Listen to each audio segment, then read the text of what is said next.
But I think the development of full artificial intelligence will spell the end of the human race. It's a flying object, and we don't know what it is. I would hope somebody is checking it out. It was a rocket or whatever, but incredibly fast, opposite direction. It was too fast to be an airplane. I'm glad the Pentagon is looking at this, because if it poses a threat, I want them on top of it. Well, the craft generates its own gravitational field.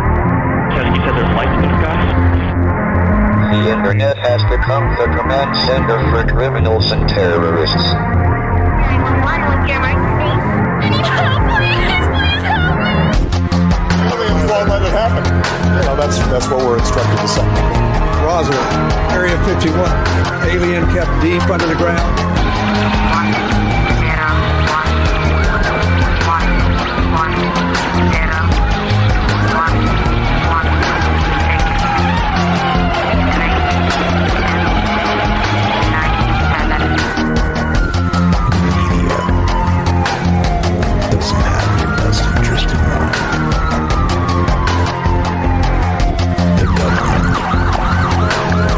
is self-serving.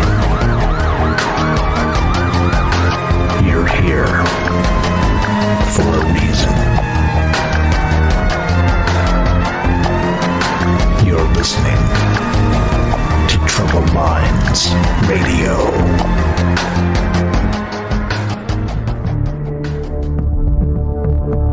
Broadcasting live from a secret bunker just off the extraterrestrial highway.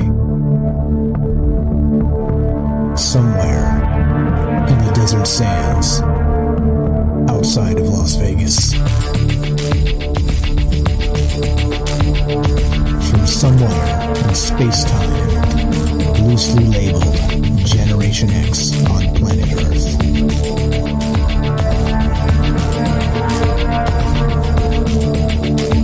And asking questions of you in earnest into the digital darkness. Good evening and welcome to Troubled Minds Radio. I'm your host, Michael Strange, and hello to all of you who may also have troubled minds. What's going on, guys? It is Thursday night, which is one of the nights we get together to talk about all the things we're not allowed to talk about. That would be Monday, Tuesday, Wednesday, Thursday at 7 p.m. Pacific. And what are those things, you may ask? Well, there's too much, so I'm going to have to sum up. But it's aliens, conspiracy, the paranormal, the government, academia, the 24-hour news cycle, propaganda, and the general feeling that we live in the upside down. And of course, well, you know me, I love my propaganda.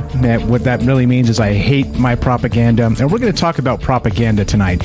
Not just in terms of, well, like you would expect, but I think in some cosmic terms. In terms of maybe, let's say, the archetype of the storyteller, because why not? I like to fancy myself a storyteller, and I may not even be a good one. I like to say I'm a great one. I may not even be a good one, and it doesn't really matter. The fact of the matter is, stories are one of those things that bring us all together. Stories are one of those things that can heal old wounds and maybe let us take the next step as the human we were to becoming the human we are. It's a nice bridge. It's a way to get together and, again, by dark of night, whispering into a microphone into the digital darkness to whoever may be listening out there. It's a way to get together and heal and dream and be and expect better things for tomorrow. It's a very good thing, in my opinion. It's why I've always done this. I'm a writer at heart, and writing's a lot of work, and it was one of those things where I wished I had written much more when I was younger. I got all kinds of ideas, as you can tell, but the thing is, and this is the hilarious part, is that I thought, well, too much writing is way too much work. I'm far too lazy to ever do that. So what I'll do is I'll just start a radio show, and let me tell you, I'm not sure it's less work, to be perfectly honest, but it doesn't matter. I don't really care about that. That's not. I'm not here to complain at all. I'm here to actually say that we're blessed, that this whole Troubled Minds idea, that this community that has been built, this group of people, this group of friends that I've made, this I don't even know where to begin to say all the amazing things of where this has come from, where it's headed, and I don't even know. Like it's sort of a surreal moment for me, because if you guys had noticed, in the past 24 hours we clipped 200,000 downloads on our podcast feed, which that doesn't include radio reach, that doesn't include YouTube or Rockfin, or it doesn't include DLive or literally anything else we do ever at all. That's only the podcast feed. I mean, that's an absurd number. 200,000. I'm not sure I could ever count to 200,000, 1, 2, 3, 4 in my lifetime, if you know what I'm saying. Maybe I could. That's probably a hell of a challenge. But, I mean, that is an absurdly large number, and I am blessed by that, and we are blessed by that. And I owe all of that to you, to being interested, to wanting to tell stories, wanting to dream bigger, for not wanting to accept less than, and that's why we're here. That's why I've always wanted to do this idea, whatever this is becoming. I don't even know anymore, and it's okay. It's okay to be maybe unsettled by success. It's maybe okay to be unsettled by the weaponization of stories, and that's what we're going to get to tonight. That's what's on my mind. But before we do any of that, so I want to say thank you to everybody who's been part of this. This is a big moment for me, because it seems to be not quite Snowball City, but I would say this is a resounding success, just based on the amount of amazing friends that we've made, and the amount of just love and energy that we've been poured into this idea that started with me and Frank back in the day, mumbling into that digital darkness through crappy microphones, to this, whatever this has become. Like I said, I'm blessed, I'm humbled, and thank you guys so much. I can't say it enough for just all of the amazing support over the years. And next month we're coming up on 4 years of Troubled Minds. So it's a long road, right? They always say the first 3 years of anything is the hardest, and then after that, well, that's proven to be true. So thank you again. I can't thank you guys enough for listening, for contributing, for just spending your time and energy. Like I always say, that's the most important thing. All right, I'm gonna stop rambling about that, and we're gonna get into the rest of this. So as we do this, what this has become, and this was always the dream, is that it's a conversation. It's simply a conversation about things that don't get really talked about, right? They don't get the attention they deserve, in my opinion. Okay. Again, I want to make sure and very clear that the things I talk about many times are my opinion, but I am not so attached to my opinion that I'm going to go down with that ship. I think I'm willing to be wrong, and I think we all should be willing to be wrong, because as new evidence comes to light, this world of propaganda we live in, fake news, real news, everywhere in between. What do you do? Like, where do you go? How do you learn anything anymore when everything is like, well, you can follow this propaganda down that rabbit hole and convince yourself it's the damn truth? Well, let me tell you, the other side of the propaganda can be compelling and also considered the damn truth. All right. So I don't even know anymore. Like I said, like I always say, this is the question show. This is not the answer show. So please don't ever take it that way. This is just a conversation between friends, the way I think it should be. All right. And so here we are. So once again, thank you very much. We're streaming. We do this live to include you. A long-winded way of saying not only thank you for participating and being you guys and just being amazing to me when you call in and take these ideas seriously, but the second part is that I have no inside sources. I don't know anything you don't know, and I'm just a novice storyteller on the internet with a microphone. It's really not that novel. But once I add you guys to the mix, everybody out there listening, then suddenly this becomes something different. This becomes something incredible. You see how you can kind of take an idea and galvanize an entire community behind it, and just even for a moment, for a fleeting night, be able to say, well, let's consider this. Let's see if this is real or not. And you see what happens. And that's another long-winded way. Again, this is a talk show, by the way. So if you're wondering what the hell's going on, well, welcome to a talk show. show, and that's what we do, is we talk on a talk show. But that's my other long-winded way of saying that the secret weapon of troubled minds has always been you. It's been a twinkle idea in my brain out there in the stars that I never thought I'd reach, and here we are together, really taking these conversations to places I'd never considered, and that's what this is all about. And so, if you want to be part of the show tonight, part of this discussion as we get going, you can give us a call. We got an open phone line, several of them. We've got an open Discord, and we don't do any of that screening calls or anything. And basically, if you troll me, I'll just hang up. So it's as simple as that. I mean, you be respectful to me, I'll be respectful to you. We have a conversation. And you can reach this show by dialing this phone number, 702-957-1037. That's 702-957-1037, right there on the screen if you're watching the streams. You can also go to troubledminds.org and click the Discord link. And Discord, of course, is a chat client. It's a voice client. It's completely free if you have an internet connection. And you should probably come say hi, because a lot of the people that are part of this show are also active over on the Discord there. And it's how we keep in touch. It's not anymore. You can talk about propaganda and censorship and all the rest of these things like Facebook, and just how we're not allowed to say things anymore.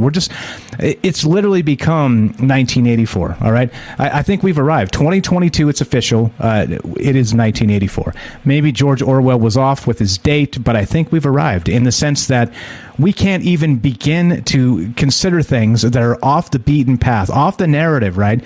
The narrative, the party narrative. And you know what that means, right? The party narrative, of course, is always changing, because the party itself can never be wrong.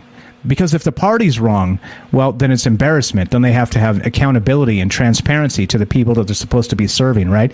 That's the issue here. That's the problem. Well, but that's not what happens, right? Instead, the party has become such a massive leviathan of red tape and grotesque laws that instead they start to label us, the citizens, the people that actually care about this world we live in and want to do right by it and right by ourselves.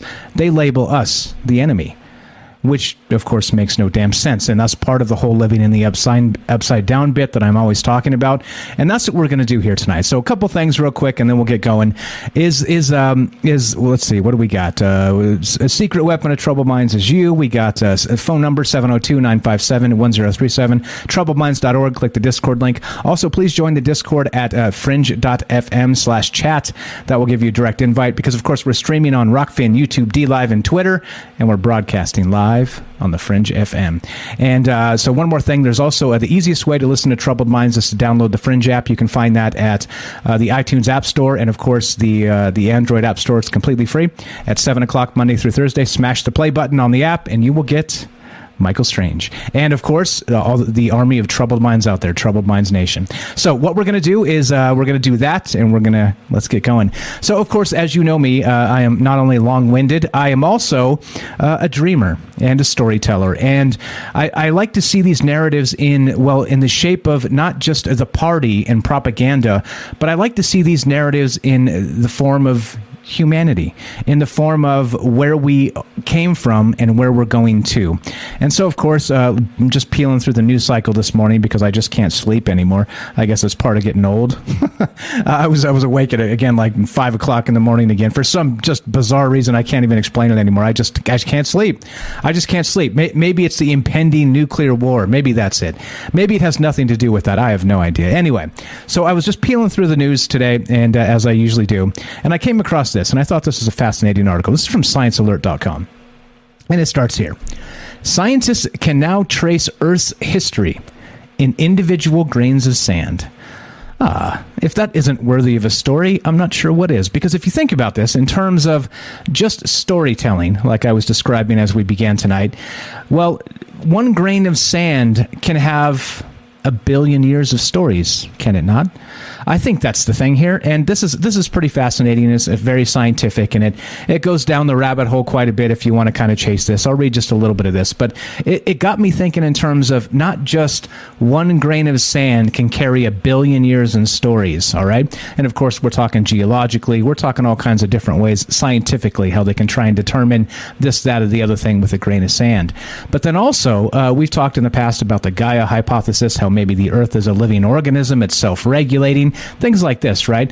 But then in those terms, there are many larger stories to be told than just, what you have in a grain of sand. But if every grain of sand has a billion stories to be told, you see how rich and wonderful this Earth actually is.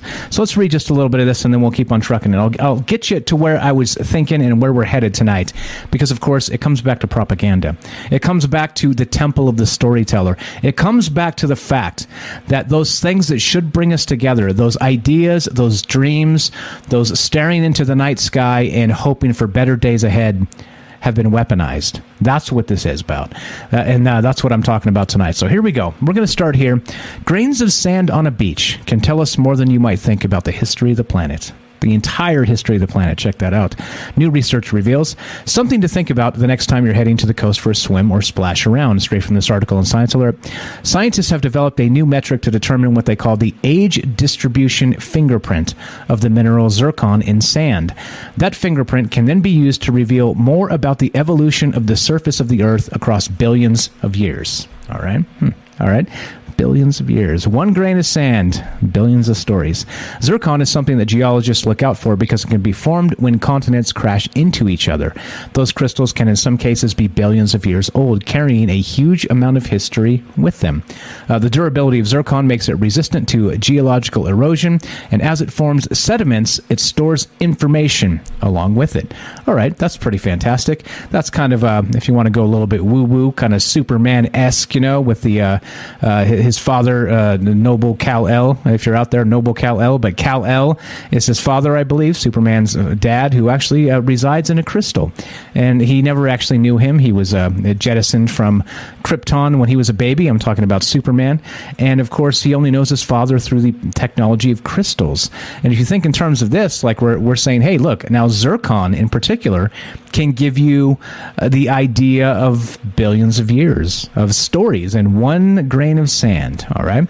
So interesting. It got just, again, you can go peel down this and read the science, and it's pretty interesting stuff.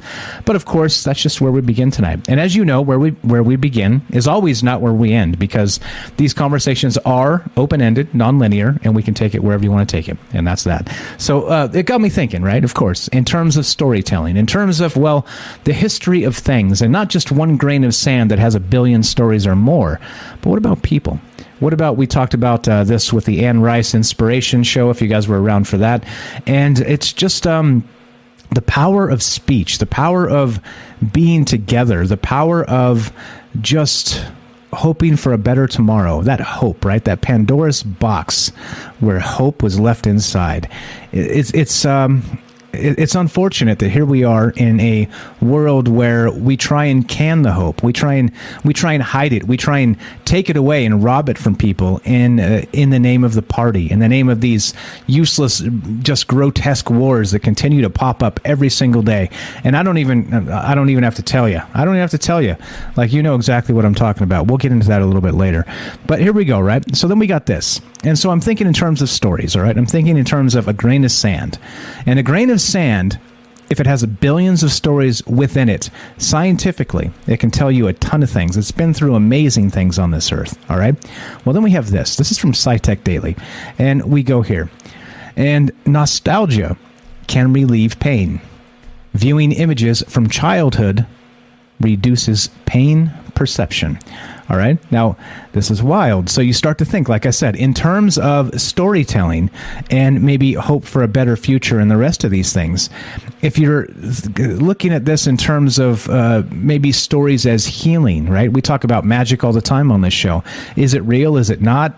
Well, if we have science so many times catching up to the things we're discussing, the things we're talking about, is that in this sense, well, if we're talking about nostalgia can actually reduce pain perception. You see the healing power of exactly what I'm talking about. Of us again dreaming, staring at the stars, hoping for a better tomorrow. And in these stories, in these fables, we can talk about Aesop's fables tonight. There's all kinds of stuff that we can talk about. I went down so many rabbit holes today just kind of looking at this, and I was like, well, there's a billion ways this can go, because interestingly and amazingly, just like that grain of sand where we began. So let's read a little bit of this, and then we'll keep on trucking. So reflecting on fond memories goes a step beyond making you feel warm and fuzzy. Nostalgia can reduce pain perception. Nostalgia decreases activity in pain-related brain areas and decreases subjective ratings of thermal pain, according to the research recently published in J Neurosci. And the researchers from the Chinese Academy of Sciences measured the brain activity of adults with fMRI, while the participants rated the nostalgia levels of images and rated the pain of thermal stimuli.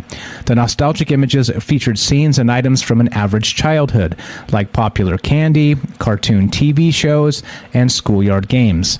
Images in the control condition depicted corresponding scenes and items from modern life.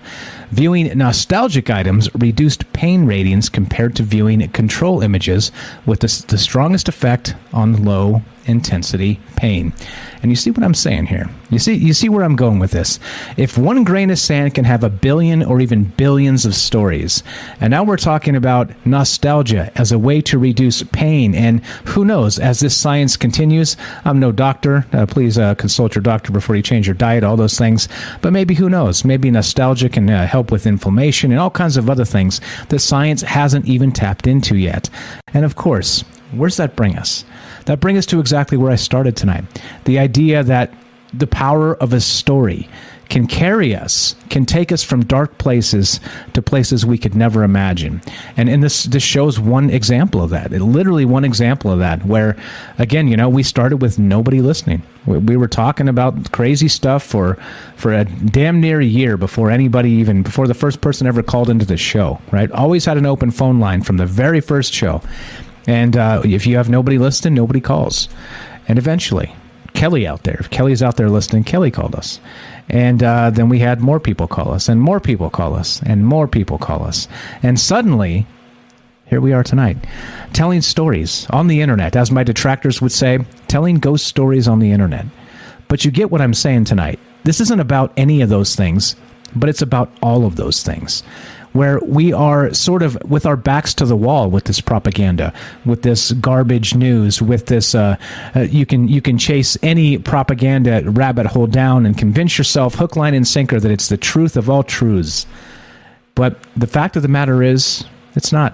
It's absolutely not. It's all lies. And it's spin, it's a misrepresentation, and it's just a bunch of garbage. And it's unfortunate. Our back is to that wall, the proverbial wall, in that we want to dream as people. We want to expect the best for tomorrow. We want to be able to have this nostalgic healing. We want to be able to share ideas and stories, and not propaganda and miserable war footage that's played 24 hours a day on mainstream news sources. You guys been watching the news? Are you getting actual nightmares because of this? Yeah. We're going to get to that tonight. We're talking about that. We are talking about Ukraine tonight, but not in the terms like everybody else talks about Ukraine. Okay? Because, well, this is troubled minds. We do things differently. We do things in a way where I always say, like, look up, don't look down. And I don't mean not look down in the terms of, don't trip over your shoelaces, because definitely don't do that. But if we're going to dream, why are we going to dream about propaganda and drama and what Kim Kardashian said to Kanye West? Who cares? Honestly, who cares? There's so many amazing things out there when you stare up at the sky. Just that one thing, that one idea, staring up at the sky. And that's what we're talking about tonight. Just the ideas that we can be together, we can have our back to that wall, and nothing can stop us from dreaming. Nothing can stop us from this nostalgic healing. Nothing can stop us from being who we are. And that's what this is about. That's what this has always been about, the human spirit, the strength of the soul, the power of the mind, and the ability to overcome all the garbage that they throw at us. And that, among many other things, is what we're talking about tonight. So as we go, Now you've had a piece of my mind. I'd love to have a piece of yours. If you want to be part of the show tonight, part of the discussion, I'd love to hear your ideas. 702-957-1037. That's 702-957-1037. And the question is this. Regarding weaponizing the narrative, how important is storytelling when we are awash in propaganda? That's what's on my mind. One more time, 702-957-1037. Give me a call. Love to hear what you have to say. And of course, this is Troubled Minds. I'm Michael Strange. Don't go anywhere. More propaganda, fake news, your calls, and me when we return. Be right back. Don't go anywhere.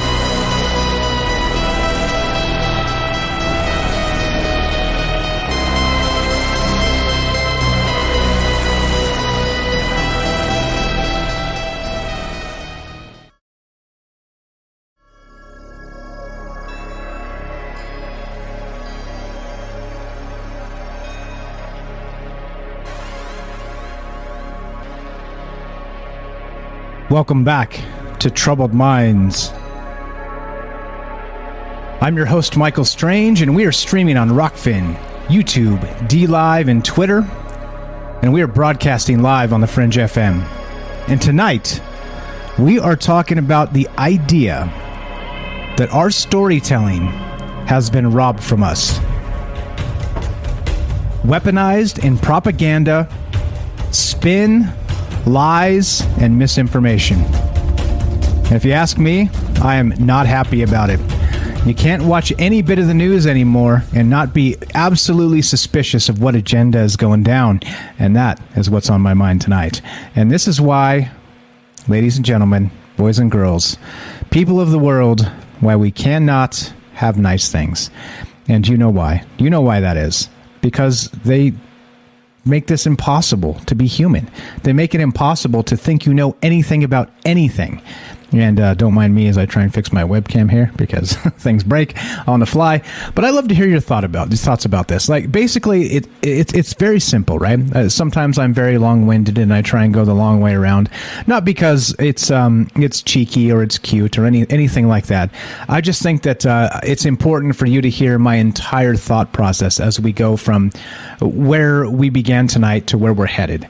I think that's the important part here. So you can kind of see how I think, the way I think. If it's flawed, that's fine. That's okay. That's why we do it in this format. That's why it's unscripted. That's why all those things are the way they are on this show. So long-winded, I'm not scared of. But so you get the idea, right? There's so many ways we can take this because, of course, we're talking about mythology. We're talking about Aesop's fables. We're talking about the idea that we can tell stories to each other in a healing way. And again, give us hope for the future.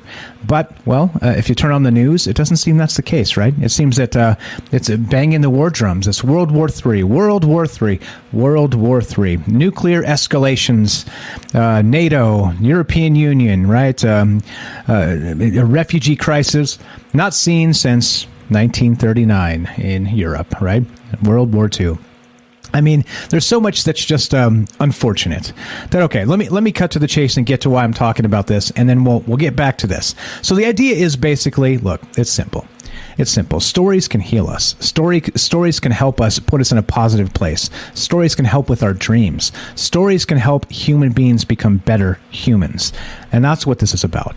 And, well, when you look at some of these other things, some of this news coming out of, I don't know, let's go to BuzzFeed News and just look at this real quick. And this is a perfect example.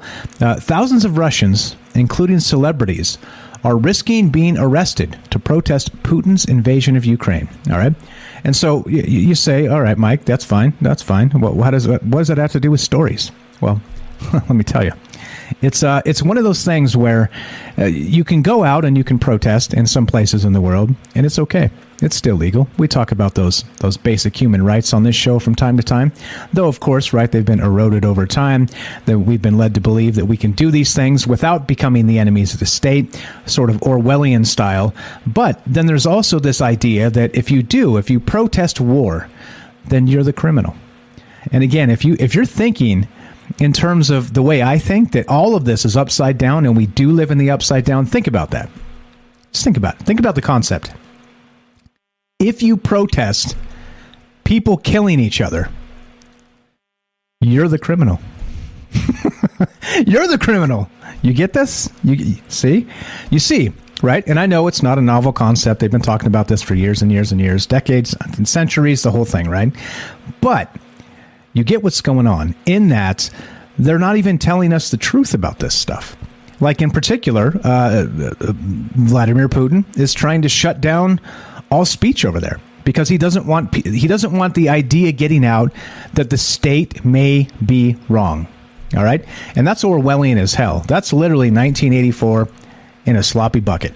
All right, and and it's not the only place.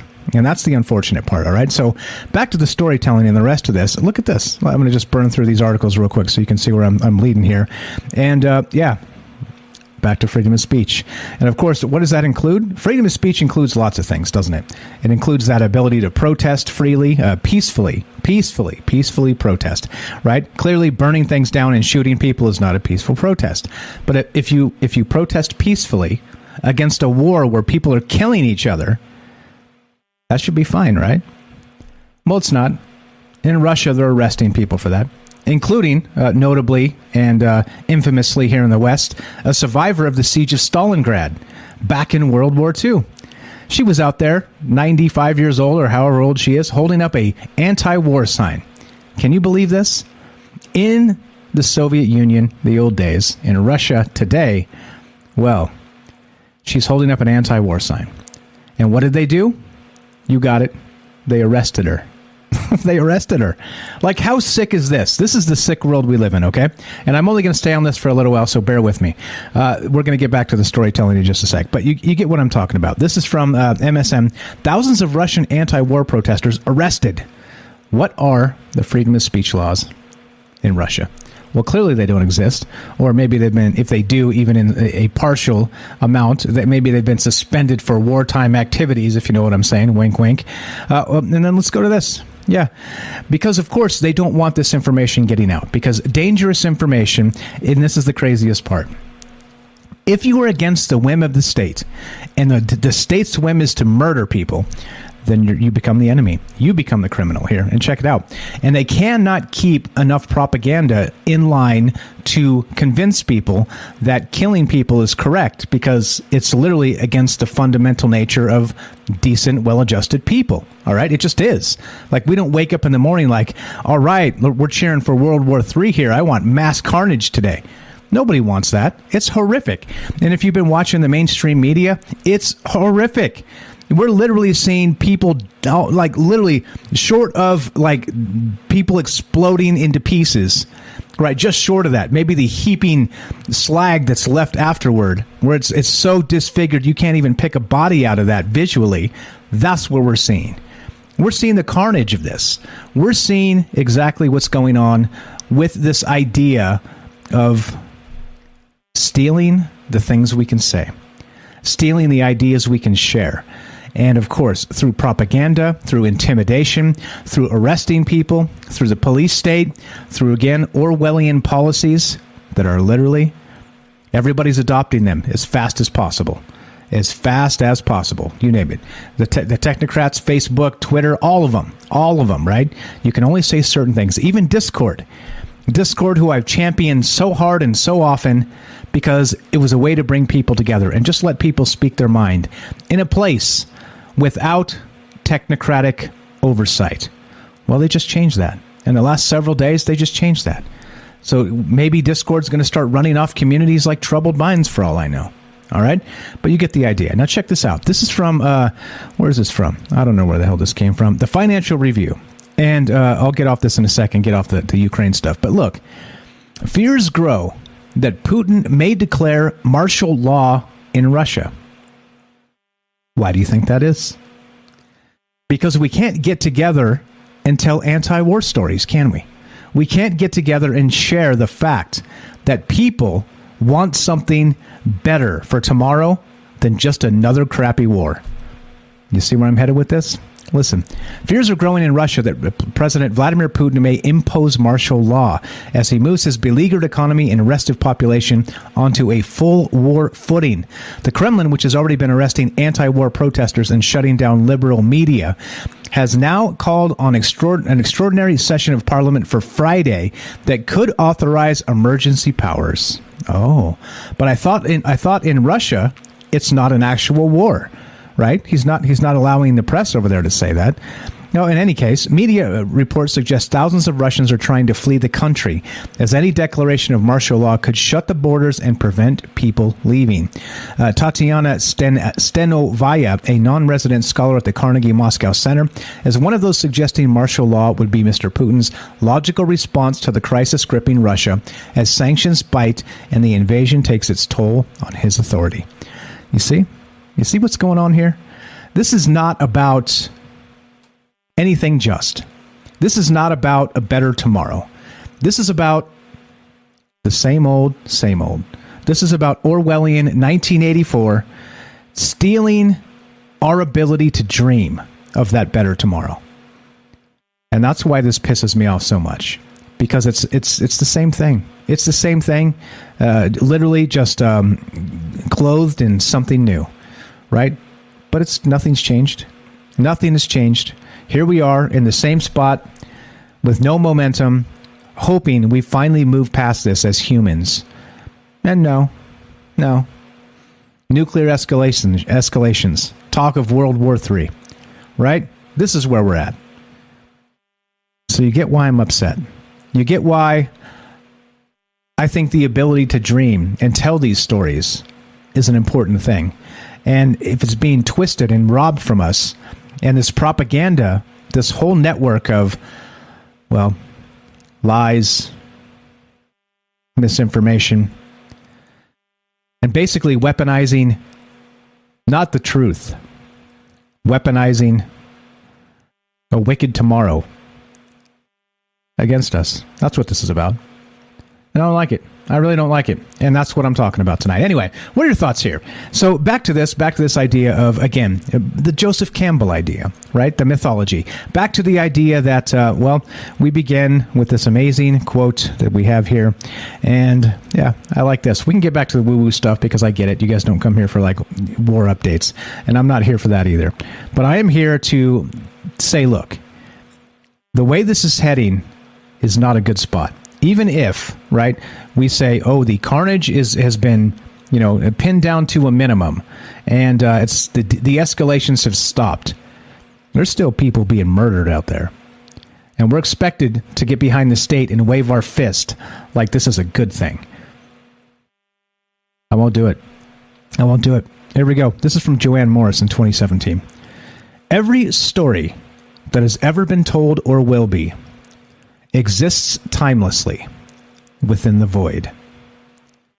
This is the temple of the storyteller. And that's what I'm talking about tonight. I'm not talking about the propagandist lies, the justifications for murder. That's not what I'm talking about. The Orwellian garbage that they expect us to double think, the newspeak, where you can't even say particular words or you're a Nazi or a criminal or worse. I'm talking about dreams.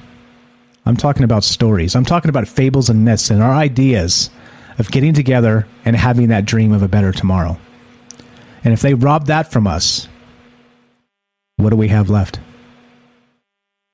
That's my question tonight. Love to hear your thoughts. 702-957-1037. That's 702-957-1037. We're talking about the archetype of the storyteller. We're talking about the bard. We're talking about the idea that you can take a simple breadcrumb of an idea and turn it into a 3-hour conversation. We're talking about the fact that the phone line just dropped, but we'll get that back on in just a sec. But you tell me, what is this about? I think in terms of all this, this is why I get upset, right? It's why we can't have nice things. It's because we always have to somehow justify whatever garbage we're supposed to expect is the truth with whatever Orwellian double-think newspeak stuff that they try and like spin in the newspapers or on the internet or social media, right? That's what's going on out there. And in terms of that, they did do, if you guys have seen this, Zelensky, the Ukrainian guy, yeah, they're doing deep fakes. Russia's doing deep fakes of this guy surrendering, trying to spread it out there in Ukraine to try and get them to say, well, I guess it's over. We should surrender. All right? You see what's going on here? Again, even within one of the most horrific things, standing up against the belly of the beast sort of thing, They're trying to fool people. They're trying to intimidate people. They're trying to get people to believe that their hope has expired. And I think human hope is without expiration date. And that's what I'm talking about tonight. So I don't know. Like I said, we're not really talking about Ukraine. It was just sort of a peripheral thing in the idea tonight. And I wanted to make sure that I gave you the full thought, because it's a little bit thick tonight. It's a little bit sort of wading in with some waders and whatnot and all the rest of that. But it's okay. All that is okay. And that's what we're doing right now. So once again, phone lines back up if you want to be part of the show tonight, 702-957-1037. And we'll get back to the storytelling, all right? Now, it got me thinking in terms of this, right? So the storytelling, cultural traditions, power of storytelling, and again, how they're trying to rob it from us. But then it brought me upon this story in particular. It's an old mythology. And I love old mythologies. I've got this book right next to me called, what's it called? It's called World Mythologies is what it's called. And I actually read this back in college. And it's I was on the bookshelf and I was like, oh, wow, that's probably a good time to revisit this so many years later, and troubled minds doing its thing, right? But there's this one story. There's a spider. And I was going to do a show about spiders tonight, by the way, because I was so inspired by this particular story. But let's not. Let's talk about this story just in context to this entirety of the rest of the conversation. But we've got this story named Anansi, Anansi, Anansi. Anansi is the king of stories, the trickster, the joke maker, and the teacher of those who would follow these traditions. Anansi can be summoned by those with a gift for stories, either to listen to a well-told tale or to help someone who is talented but just beginning to become a master storyteller. The origin of this tale, of course, are from the Ashanti people of Ghana, who brought the traditions of the Caribbean with them where they truly blossomed. Other stories are told throughout West Africa, but they are most prolific in locations such as Jamaica. This is from mythology.net, in case you guys want to follow along. Oops, that's the wrong button. I made my buttons push the wrong button. Anyway, so Anansi is the child of the godly manifestations of his mother, the earth, and his father, the sky. That would be can I say these? Asasi Ya, the earth, and the sky would be Nyami. All right? And I'm probably mispronouncing all this stuff, but you guys will forgive me, I'm sure. So he is Anansi, this spider, is actually a spider, right, in terms of what this actually is a true representation of all things of heaven and earth. He has many children with his wife, Aso, but the most notable child is Tikuma, a boy who plays a significant part in one of the more popular legends regarding the bringing of wisdom to the world. And of course, this is in terms of this storytelling, right? Because wisdom, not just hope and all those things that I said are amazing about human beings, but also, wisdom. Wisdom comes from storytelling. We talked about last night about maybe the idea of DNA memory. Well, what about not DNA memory at all, but what about wisdom of the ancients through mythology? Through folklore, through passing down generational tales of whatever they may be. That's what I'm talking about tonight. So let's get this. Let's see. So Anansi looked around him. This is where this begins. And I'm going to, again, I'll read some of this. And like I said, I'd rather hear from you guys, but I think this is an important thing to maybe frame the way I'm thinking about this. So Anansi, the spider, looked around him, enjoying the world, but seeing that it was a rather boring place. Realizing that the people had no stories to tell because his father Nyami was hoarding them in a box in the sky, Anansi set about a plan to take them from his father. Check that out. All of the stories hidden away in a box in the sky. Does that sound familiar? It sounds like where we're headed. It seems like a lot of these tales seem to be maybe reverse on themselves and, right? Truth is stranger than fiction sort of stuff. And, well, we're not allowed to tell stories anymore, and it's quickly becoming that. But here we go. This continues. So Anansi rose into the sky on a silken thread that he had spun, as a spider, of course, and approached Nyami to ask if he could give them to the people so that they could enjoy the stories and learn from their wisdom. Of course, his father was impressed that Anansi had even found a way to approach him with his spider web and whatnot. So even though he did not want to release the stories, he assigned Anansi with what he thought was an impossible task. Right? Nyami told his son that if he could bring 4 creatures to him, he would trade Anansi the stories. The creatures were the most fearsome in creation. Onini, a huge python. Osibo, a hungry leopard, the deadly Moboro hornets, and the invisible fairy Moesha, I think that's how you say it, who was famous for her pride, greed, and quick temper. And notice this sort of has a parallel, doesn't it, to sort of the trials of Hercules, and again to Joseph Campbell, and the idea that a lot of these mythologies are not just as they seem, they're also all the same story, just retold over and over with a different cast of characters and retold by a different group of people. And well, this seems to be similar, doesn't it? But the thing that caught my attention about it was, of course, back to the storytelling. Back to the idea that in a box in the heavens, sealed, tight, and hidden from the world, were all the stories that have ever been told. And those stories, of course, if we go back to the other quote, brings us to the temple of the storyteller. And that's what I'm talking about tonight. So what are your thoughts? I don't know. Am I too far off the rails? A little bit too ushy-gushy for you? That's okay. If it is, I'm a big boy, and I've been told worse, so it's okay. But I'd love to hear your thoughts on this. What do you think about this idea of storytelling as healing? What about storytelling as hope? And what about this idea that propaganda is literally the opposite? It's lies, it's misinformation, it's fabrication. It's the idea that we are not allowed hope in any capacity anymore because we have to hook, line, and sinker swallow the hook of their narrative. I don't like it. I don't like this. I think that the more I watch the news, the more I pay attention to news cycles, the more I am tuned into what's actually going on here, the more I'm convinced we do indeed live in the upside down. And the things that you would expect to be normal human things, they can't be.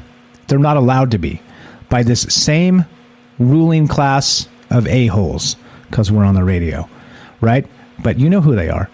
You know exactly who they are. In this case, we've got an individual by the name of Vladimir Putin. But of course, who knows? These stories are always, always, always very complicated. Because, of course, there's a ton of things going on behind the scenes that we don't know about. There's a ton of things going on that we'll never know about, right? Because it's going to be misinformation, propaganda from both sides, finger pointing, all the rest of this. But I don't know. So you tell me. Speaking in terms of propaganda, speaking in terms of storytelling, what about the idea of this temple of the storyteller and on this fantastic sort of Caribbean, West African mythology of this, all the stories of all time being locked in a box in the heavens? And of course, because of that amazing quote tonight, where we began sort of ish in that long meandering way, we're talking about that. Every story that has ever been told or will be exists timelessly within the void. This is the Temple of the Storyteller. This is from Joanne Morris in 2017. And this is from StarryEyedSupplies.com is where I found that quote. So that's what's on my mind tonight. Like I said, just another random Thursday night on Troubled Minds, considering that maybe all the stories ever told have already been out there. They'll always be out there, and they began in a locked box in the sky. And so my point tonight is this, of bringing all this up in the long-winded way that I do, is that I think it's time we unlock that box. I think it's time that we allow those stories to inspire. We allow those stories to heal. And we reject outright the criminality of the propaganda, of the wartime machine, and the election cycle. And well, welcome to Troubled Minds. Love to hear your thoughts on this as we do this and keep on trucking. And you tell me. What about this idea of the temple of the storyteller? So we can take this to the woo-woo level if you want now. But as always, right, you know me. I'm open to that at any time. So do you think it's possible that every story that's ever been told or ever will be told exists somewhere out there in the void? And that spot in the void itself is known as this temple of the storyteller. That's what I'm talking about. That's what I'm talking about tonight. What do you think about that idea? Have you heard this story of Anansi the spider and the stories locked in a box in the sky? 702-957-1037. That's 702-957-1037, and we'll put you on the show. It's as easy as that. We got James of Salcedo Paranormal on deck. We'll go to him as soon as we come back from the break. But let's do that first. Let's take the quick break. So, like I said, sometimes it's not easy. It's not easy being me, if you know what I mean. But it's not easy being you. And what I mean by that is sometimes my thoughts are too big. Sometimes these dreams are, well, difficult to articulate through a microphone. But I'm undaunted. I try anyway, and here we go. If you want to be part of the discussion tonight, we're talking about storytelling. We're talking about propaganda and how they're trying to steal it all from us. 702-957-1037. That's 702-957-1037. This is Troubled Minds. I'm Michael Strange. Don't go anywhere. More, all of this, and James of Salcedo Paranormal when we return. Be right back.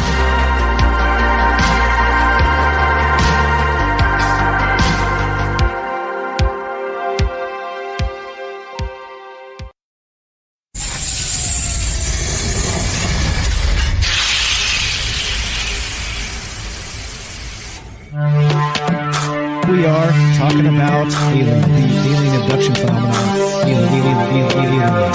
The aliens are looking through your eyes and they're accessing your optic nerve. I'm doing that. And through that optic nerve, they're transferring to your brain. People are random images as they traverse neurons in the brain. All right, so maybe,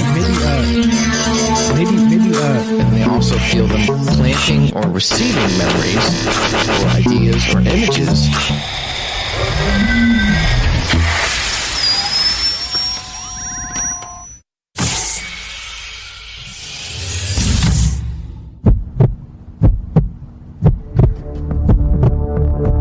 Broadcasting live from a secret bunker just off the extraterrestrial highway. Somewhere in the desert sands outside of Las Vegas. From somewhere in space-time, loosely labeled Generation X on planet Earth.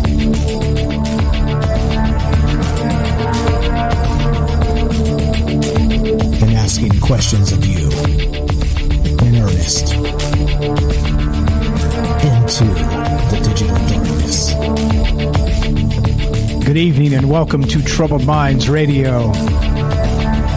I'm your host, Michael Strange, and hello to all of you who may also have troubled minds. What's going on, guys? It's Thursday night, one of the nights we get together and talk about all the things we're not allowed to talk about. Monday, Tuesday, Wednesday, Thursday at 7 p.m. Pacific. What are those things? Aliens, conspiracy, the paranormal, the government, academia, the 24-hour news cycle, propaganda, and the general feeling that we live in the upside down. Tonight, we're discussing this idea that propaganda is robbing us of good old-fashioned healing and hopeful stories. And that's what's on my mind tonight. What do you think? And also, if you want to take it in the woo sector, we can talk about this temple of the storyteller, this idea that stories themselves have been locked away in the void forever to be retrieved by us when we're ready to tell them. If you want to talk about that, love to hear your thoughts at 702-957-1037. That's 702-957-1037. We'll put you on the show. We're streaming on Rockfin, YouTube, DLive, and Twitter. We're broadcasting live on the Fringe FM. And of course, we're taking your phone calls as part of this discussion, as we always do. So let's just do it. Let's get straight to our good friend Robert in Pennsylvania. Thanks for being patient, my friend. Welcome to Troubled Minds. Go right ahead. I got a story to tell you. I linked this Troubled Minds show to all three of my writers' pages. All right? And so far, I hope they don't think I've led them astray. All right?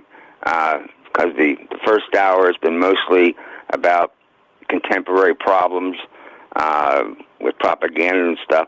I'm sure they're tuning in to listen about this temple of the storyteller. All right. So I'm going to assure them. I'm going to assure those of my followers who have clicked that link that that's coming. I know it's coming. All right, and I'm going to talk about it now. Okay. Well, right? I did set it up. I just wanted to make sure you got the entire thought process. But go right ahead. Let's talk about this temple of the storyteller. Okay. I'm going to give you an experience I had. All right. One night, late at night, I was playing around with my word processor, trying to come up with a story. And all of a sudden, this whole thing came over me, and I started writing this thing. and to this day, I don't know where it came from. It was the strangest story I ever wrote, and it's in my book, and that's Johnny Barker. All right, I'm looking at this thing as it's going coming along, and I'm thinking, where is this coming from?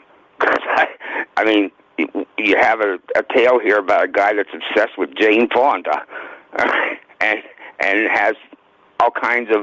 Well, I'm just saying that story came from the ether. That if there's a temple of the storyteller, that was downloaded into my brain. Okay. So we've talked about this before as well on this show. Remember back to the Anne Rice and sort of that discussion. Where does inspiration come from, and sort of that idea? But this temple of the storyteller is that idea that these stories themselves are already out there. They are in again back to this idea of this old mythology from West Africa or the Caribbean. It ends up being that these stories are locked in this box, sort of out there, unattainable. But of course, right, as you know, the hero will complete the 12 tasks of Hercules. In this case, it's the 4, and they get the stories released to the world, to us. And I've read that story with the Jane Fonda one, and I did think it was a little bit strange in comparison to the rest. I still, to this day, don't know where it comes from. I can only just say it kind of came from the temple of storyteller, because that's not something that I would just plot and put together. It just, all that, every word of it, just straight down to the end. I didn't even have to edit the thing. But it's kind of like what you're talking about. It's kind of like the Akashic Records, right? And I have to say that I believe that every story, from the first story of early man to the present and all future stories, all stories ever told or ever will be told, is in some kind of ether like the Akashic Records, right? And when it's time for them to be downloaded, all right, to be presented to a population, to the people of the earth, and I'm saying when it's time to, all right, it comes down. Maybe when Charles Dickens was writing Oliver Twist, the whole novel was there, all right, and it was downloaded to him because it was the time to do that. Sort of that whole term that the idea was in the air. I like that. So maybe it's up there somewhere in this void, waiting to be released, but the time is not now, and the time when it does come to you it's kind of been sprinkled down from above. I love it, man. I love that. I never thought about that. That would be like a celestial timekeeper of sorts for these stories, right? Maybe we're not ready for them yet. Maybe they would have maximum impact. And there's a purpose to that. There's a purpose to that, because there have been, the whole secret of, not a secret, but the way the world is shaped, the way the world changes, is most often from the written word. You had Sinclair Lewis's The Jungle, which changed the meatpacking industry. You had The Grapes of Wrath by John Steinbeck, all right, that told the story of the hobos and the people struggling during the Great Depression. I'm saying that, and then you had what was that book? Anyway, the most important books changed the world. They got attention. They changed the world. People changed their minds about it. And Charles Dickens' Oliver Twist changed the workhouse situation in Old England. All right, there was, it moved that country from the workhouses and from the debtors' prisons. So that that held there until up there in the ether until it was ready to be told. And you just mentioned earlier about you wanted to be a writer, all right? And you don't have time. You've told me before you don't have the time for it. But one thing you do have the time for, and one thing you could take advantage of, is that all this information that your program has garnered over these these years. All right, you have now a deep understanding of all this metaphysical stuff, the science fiction stuff. You have it's all in there like an encyclopedia. All right, all just there and stored. All right, maybe the temple of the storytellers in your mind. All right, that you could take, cherry pick and write a story. All right, what I would suggest you do, because I love writers, and if anybody has that instinct, I want to encourage them. If you don't have time to write, you do have time to write ideas. All right, just like you've come up with ideas for your show. And, you may be sitting back musing a little bit and thinking about, this topic was a couple years ago, but I think I can write a story about that. Maybe you don't have time to write that story at this time. You really got a full schedule, but you can at least write the idea for the story down and go and get back to it later. For sure. I've actually got a lot of that really happening. That's happening. So it is happening. And you're correct. A lot of the inspiration for some of the new ideas have come from you, have come from the amazing people that call into this show. If I start to name everybody, I'll leave somebody out. So I'll just say from the Roberts. From you and everybody else, because it is we inspire each other. That's what this is all about. But you get my idea though here, right? Sort of in the vein of these stories, they are hope. They are like you said, maybe they come to us at a particular time for a particular reason. And I think with all this fear and propaganda, it's being stolen from us. And that was sort of the secondary theme of this show. And I wanted to take it the long way around for that reason in particular. I just wanted to make sure that I kind of got that into the conversation. You were getting into what the state of our world is right now, where lies are truth and truth are lies.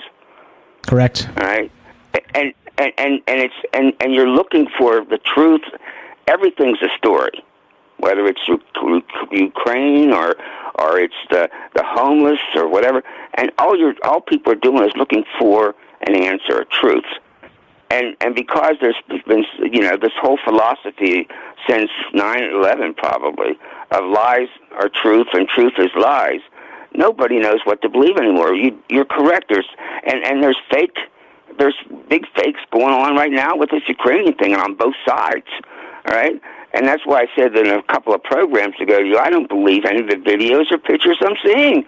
It sounds outrageous to say that, but because of what's happened over the last 20 years, I can't help it. I'm wondering, is that for real?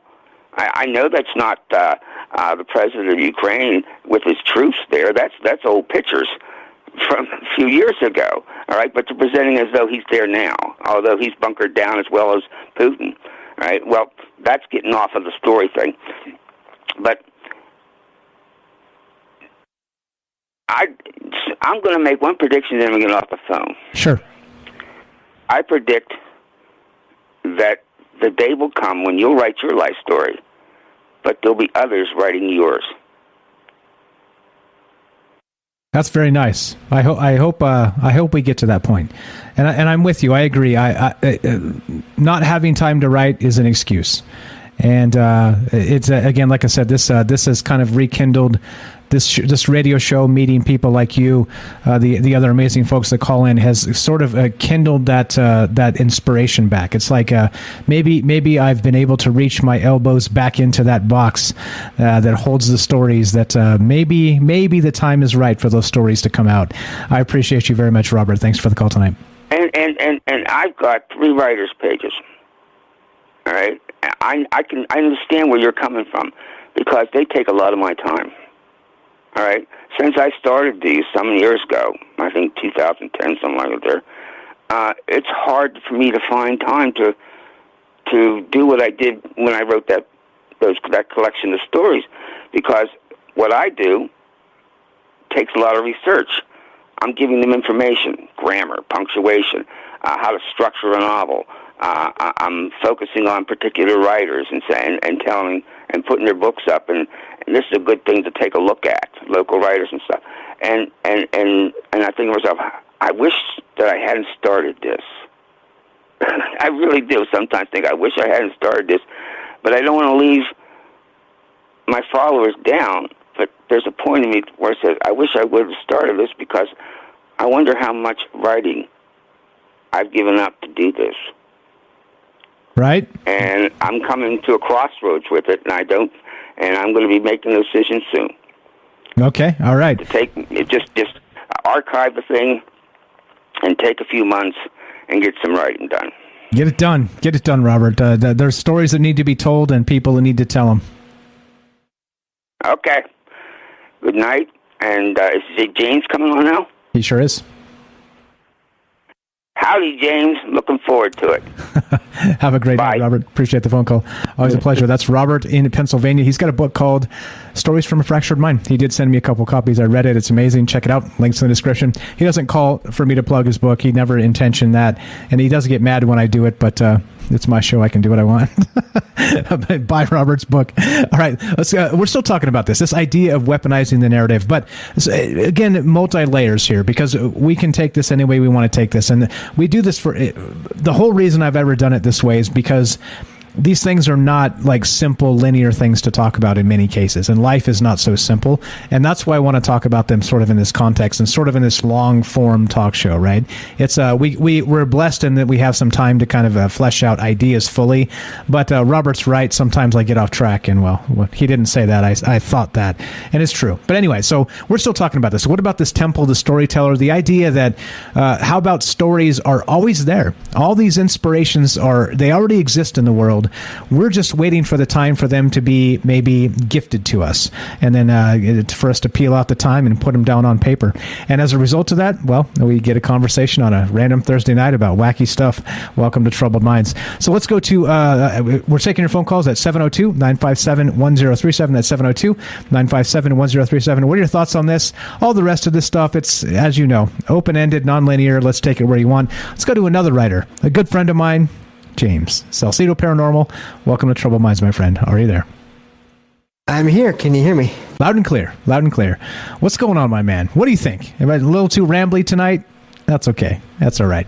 What about this idea of the story robbing, or the propaganda robbing storytellers of the right to be able to spread the hope and the inspiration? What do you think about that? I think it's definitely true. Also, I just want to say hello to Robert, and that was an amazing call, and an amazing idea. Being, like you said, a writer, Mike, I definitely believe that is entirely possible, because just with my own writing, there's some parts of some stories where I don't know where it came from, and I could literally see at least parts of books, maybe not the whole thing, but parts of books happening in my mind's eye like it was a video. And that's coming from someone who is legally blind, that can't always do that in their mind.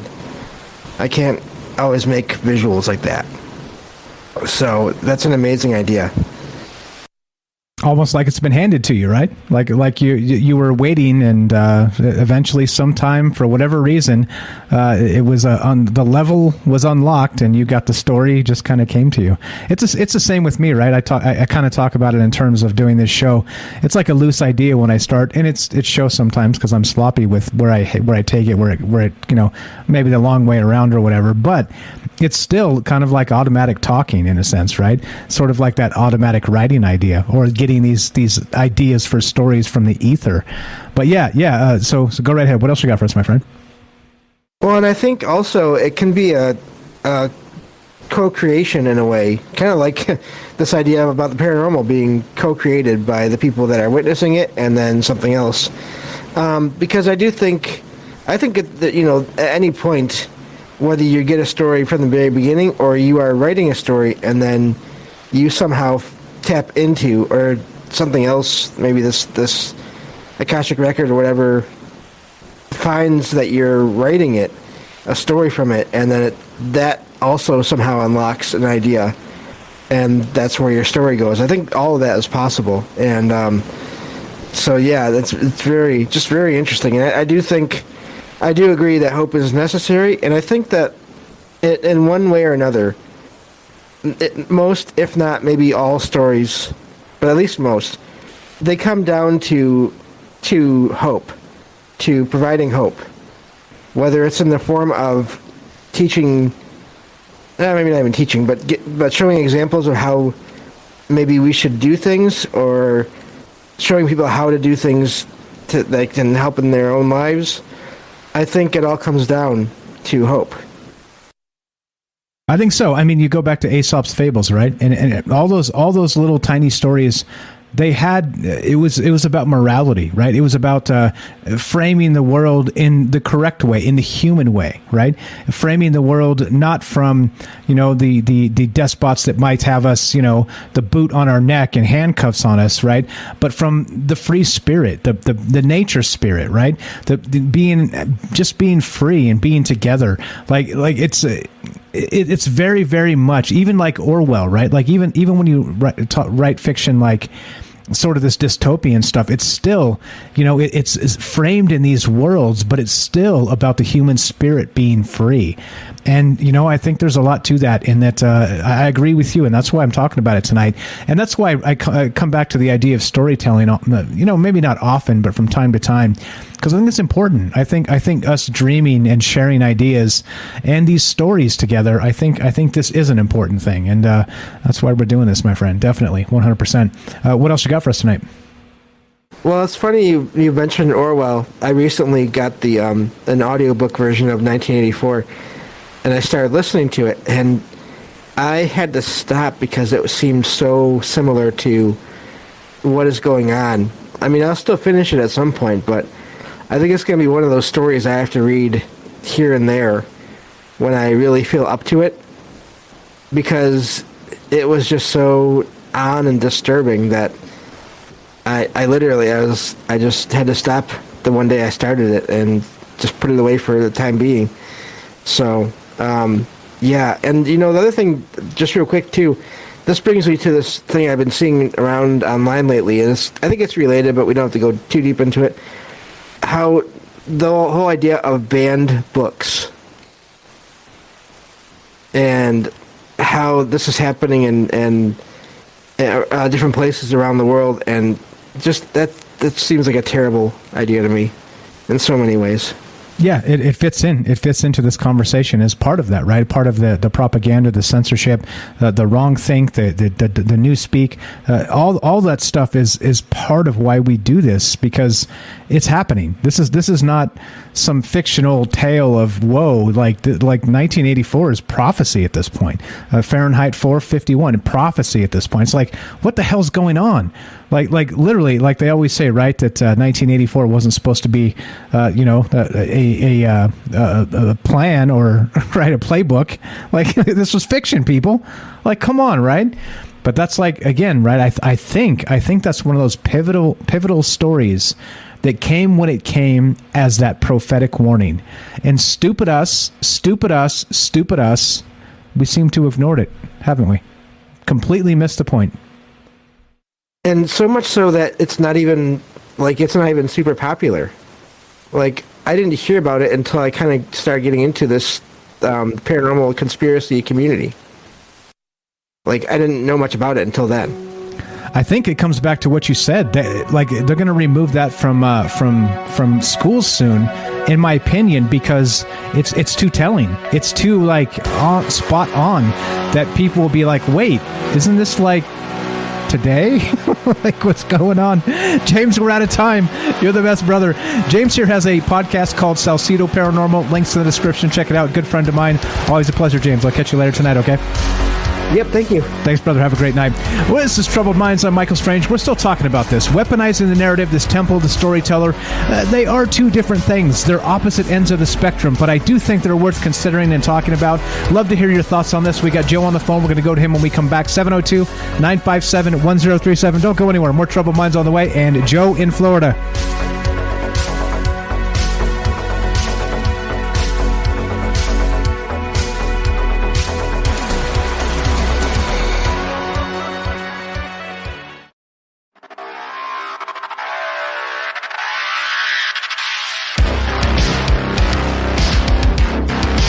Welcome back to Troubled Minds. I'm your host, Michael Strange, and we're streaming on Rockfin, YouTube, DLive, and Twitter, and we are broadcasting live on the Fringe FM. And we're taking your phone calls tonight.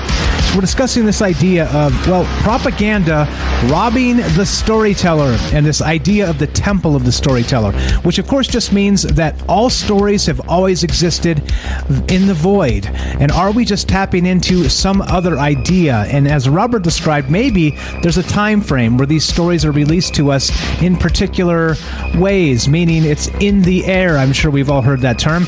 Love to hear your thoughts at 702-957-1037. That's 702-957-1037, and we'll put you on the show just like this. Let's go to my good friend Joe in Florida. Welcome to Troubled Minds, my friend. Go right ahead. What's on your mind tonight? Stories. Good. Excuse me. Good topic. And not to plug Robert's book, but I did purchase it last night. I'm looking forward to getting it in the next couple of days. So nice. Kind of excited about that because I've been wanting to read something because I haven't read in a while. Missed my college days too, and every time I pick up a political book or something, I just get angry and read halfway through it and put it down. Right, like so, take it down to the town square and throw it in the fire. I don't know that I would throw it in the fire. I'd just be like, damn it, it's the truth. And, I might want to go down. I might want to go down to a political office with a pitchfork. We'll just leave it at that. Gotcha. We don't condone any of that. Anyway, still there? I'm still here. I'm listening. Go right in. Okay.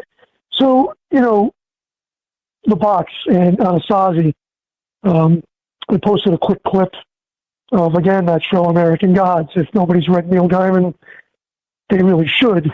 But Anasazi in a TV show plays, just like he says, he's a trickster god. And in that opening scene, he's on the slave ship. The slaves are coming over and they're trying to tell stories and they're praying to Anasazi, and Anasazi basically tells them to burn the ship down.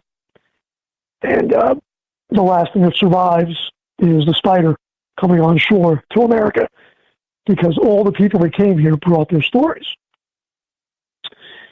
As far as a box or some kind of wealth of knowledge, I believe that, and proof of that, I think, is times change, people stay the same.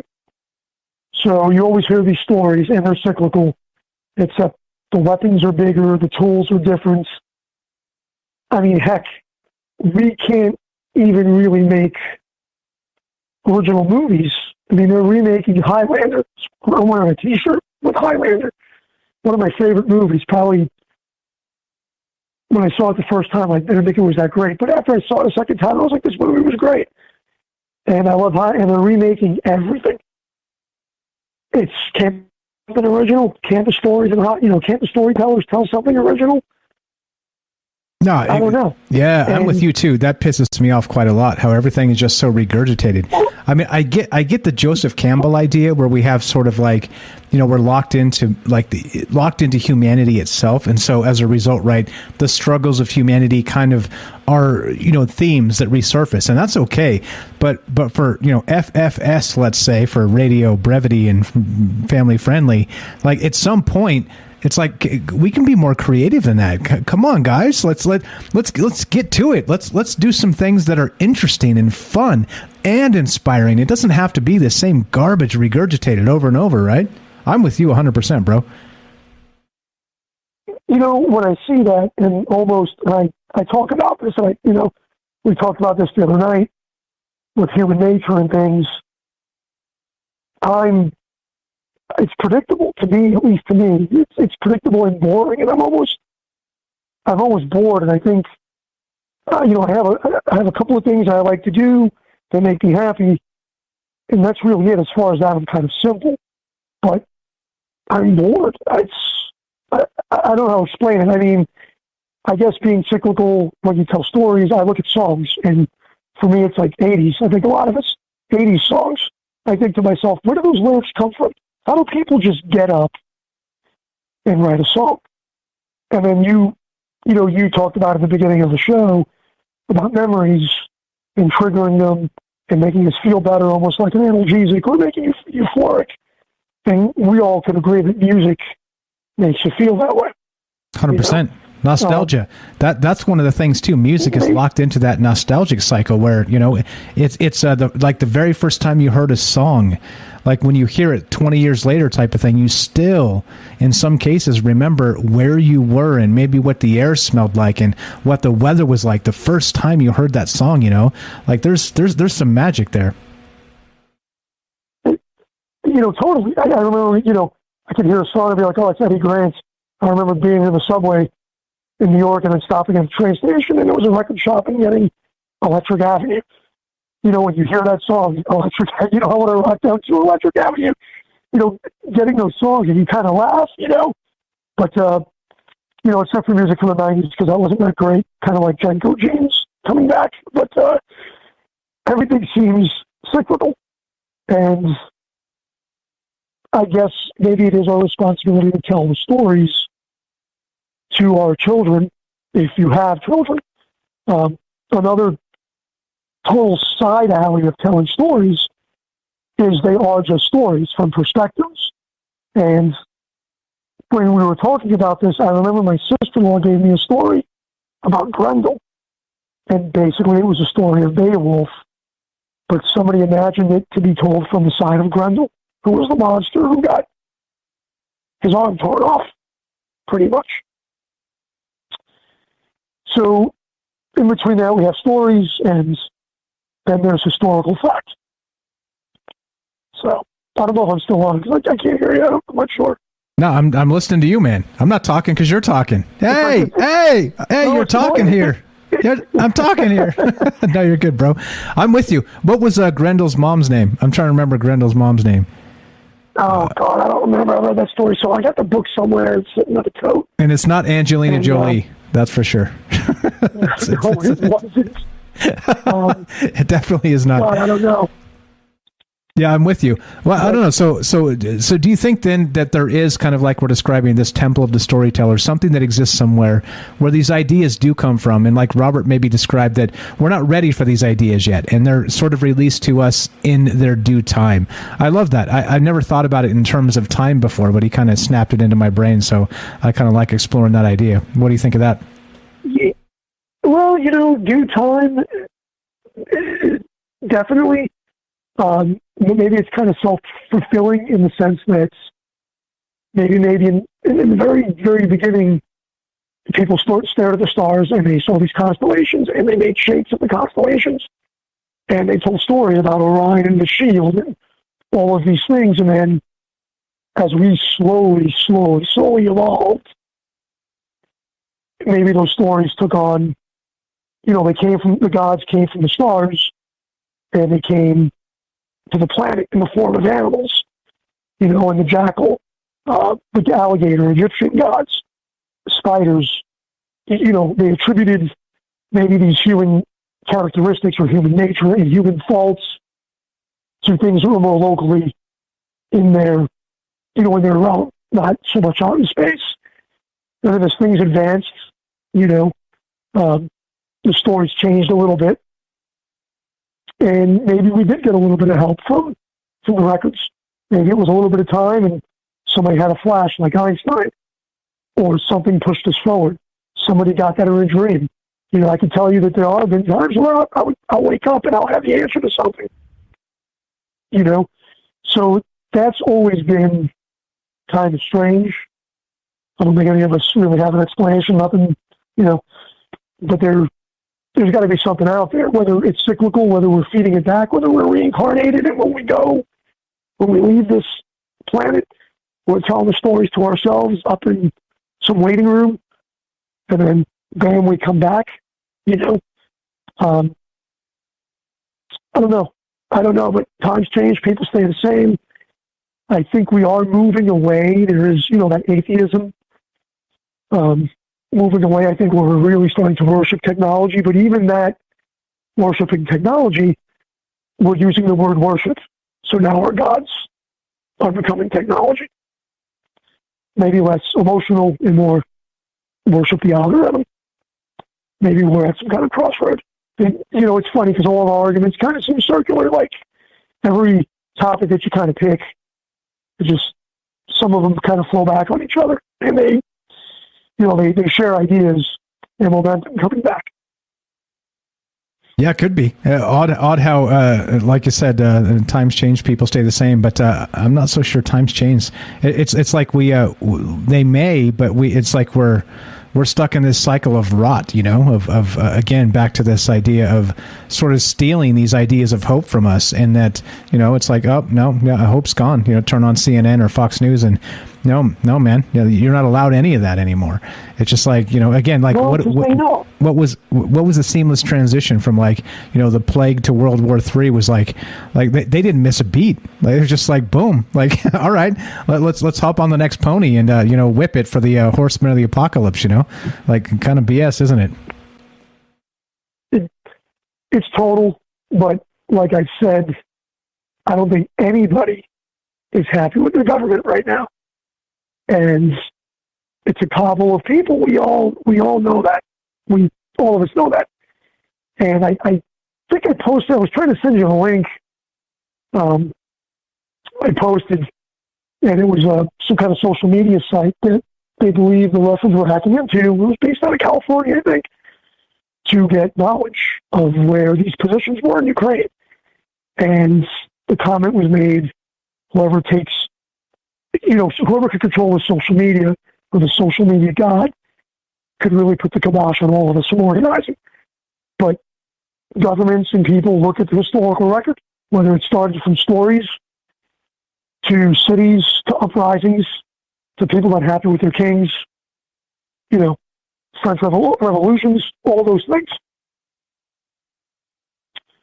Amen. So and I think again, it's an end game. I think it's an end game. Well, I think it's an end game, and we're being groomed to want to be. We're being groomed for the argument of a dictator, pretty much. Right. Exactly. To recycle the same story of subjugation and revolt and subjugation and revolt until the end of time. And to me, that's not a fun story. I'm sorry. If I'm a storyteller, sure, fine. In terms of like the heroic journey and Joseph Campbell and the rest of that, fine. But like in terms of like humanity being that cycle that we can't break, I reject it, man. I'm not into that. Like let's get us a better future. This like killing people for no damn reason than somebody's whim and some lines on a map. I'm telling you what. Let me ask you this. I'm going to ask you this, and I'll try to leave you with this. Sure. I've done this, but have you told them a story, or you're telling them a story, or maybe you're giving them an opinion, and you don't preface it with, I'm playing devil's advocate. I mean, I've written a paper, I've gone to college, I've done all this shit, whatever, stuff, anyway. But I come and tell a story, and somebody assumes that I'm on some kind of political side. And that frustrates me. And I'm like, you're not getting what I'm telling you, the story with evidence of how this will repeat again. I find that you could tell these stories to people or historical facts to people, and then they're just set in it's their version, I guess. It's their version. I'm coming again full circle with what are they upside down? Red is green, green is red. You can't tell me otherwise. There's 4 lights, not 5. I forget what episode of Star Trek that was. I almost want to keep my mouth shut sometimes with people. I don't want to tell them anything. Because we've been programmed to be triggered. We've been programmed to be mad, to not think about it or why we're mad, just to get mad. Yeah, you're right, bro. You're right. Yeah, I mean, here's the thing. The governor here in Florida, I have a love-hate relationship with the state. Okay. Everybody says this, everybody says that, mandate this, mandate that. Everybody does whatever they want here. And that's fine. And for the most part, I go out, I distance, but I don't wear a mask, whatever. I get sick, but the governor told a bunch of high school kids yesterday, and he was caught on camera. He said, take those masks off. It's political theater. You guys look dumb, more or less. And here I'm saying to myself, here's a Republican that they don't want to, they want all this libertarian freedoms and everything. So if it's somebody's prerogative to wear a mask, how's that affecting him? It's affecting his camera op. so he could run for president. Yeah, I did see that. When I hear those things, it's hypocrisy and it's grooming and it's training dictatorship. Yep. Absolutely. Yeah, 100%. You're the best, Joe. I'll leave you with that. Have a good night, guys. Robert, I look forward to the book. I'll see you in the chat room, and that's about it, man. Have a good weekend, everybody. Take it easy. You too. Joe in Florida. God bless you and the family. Thanks for the call. There you go. Easy as that. So phone lines work. Thanks again for all the amazing phone calls tonight. 702-957-1037. We got a few minutes left if you want to squeak in here and get a phone call in. You guys know the drill. You know how we do this. You know how we run this. So I don't know, like given all of this, like I do like the idea that stories are universal, meaning that let's say that sort of like Joseph Campbell has always said, the idea of sort of the hero's tale, right? So like with this idea that we talked about, this one myth, the Anansi, Anansi, I'm not sure exactly how to say it, right? But this idea of this spider, right? This spider, and again, West African or the Caribbean is where it was brought to, and then attributed to different places. But this spider was a god, the offspring of the basically like the Mother Earth and the sky god, right? And so ended up being a spider, climbed up to the heavens to release all the stories that were hidden in a box in the heavens with the Father, the sky god. And so, well, what about these ideas that these stories are locked up in some place? And again, I like what Robert brought in that terms of the time frame, and back to that idea of something being in the air. Maybe we don't know these stories are going to be as impactful as they could be or would be until a particular time comes, and that's when they are in the air. These ideas of maybe inventions and things like this, like Joe said with the Akashic record, and who knows? I think that's it's worthy of a discussion here. And I wish I had these answers, but it seems odd. It just seems odd that all this information, as it kind of comes and goes, that and frustrates me. You guys, I know you guys see my frustration with a lot of this when we talk about these things. That like if we're sort of handcuffed in this world where the only narrative is the narrative of the party, all right? And then if you go astray from that, even to tell fanciful tales like we do. I mean, on this show, we talk about all kinds of stuff.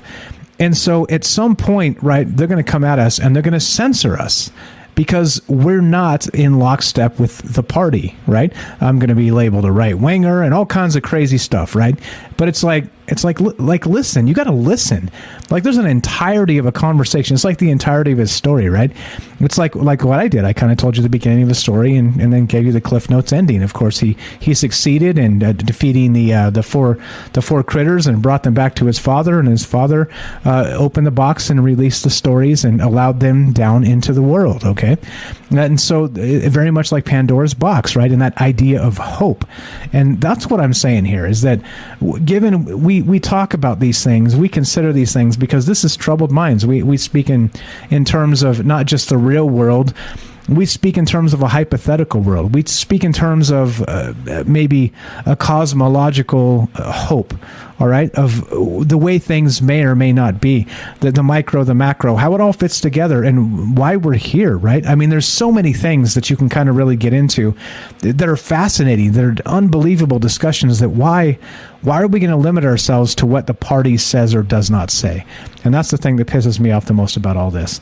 So they're looking to hear from you. What do you think? 702-957-1037. Click the Discord link at troubledminds.org. Put you on the show. We're talking about this idea of the Temple of the Storyteller, this weaponizing the narrative against us. And again, we can take it all levels, non-linear, open-ended. You take it where you want to take it. And there you go. 702-957-1037. Let's go to Big Y in Hawaii. Welcome to Troubled Minds, my friend. Go right ahead. Hey, what's up, guys? How you doing? Good, man. Doing the thing. What do you think? You got some ideas about this Temple, the Storyteller, and whatnot? Yeah. So something I found interesting. I know a lot of times I talk about like the Akashic record, and that's what like the Temple of the Storyteller is supposed to be. I find that kind of interesting because it's like if something is always like these stories are locked away somewhere, waiting for the right person, for the right people to find them to tell them. That resonates with me a little. Okay, meaning so the timing is everything, right? Kind of goes back to that. Yeah, kind of a bit. Like I just think like everything is stored away, even if like they're historic stories somehow that we have no way maybe to prove they're historic, but they come to people in ways of fiction. Like the guy who, even not even stories, but ideas. The way Tesla talks about his theories and his inventions. The way the one gentleman, George Van, whoever, I can never remember his last name, but he built the Integratron. They all talk about things when they're in certain meditative states, even coming from some other source, no matter what they call it, alien, God, angels, even demons. When you're talking about a character who has to deal with like Faust, who has to deal with Mephisto, that's kind of, in any sense, it's a channeling, I think, of it from a higher source or a higher power. And I think that kind of has happened to me on a small scale. Okay, can you tell us a quick story about that? We got approximately, let's say, minute and a half.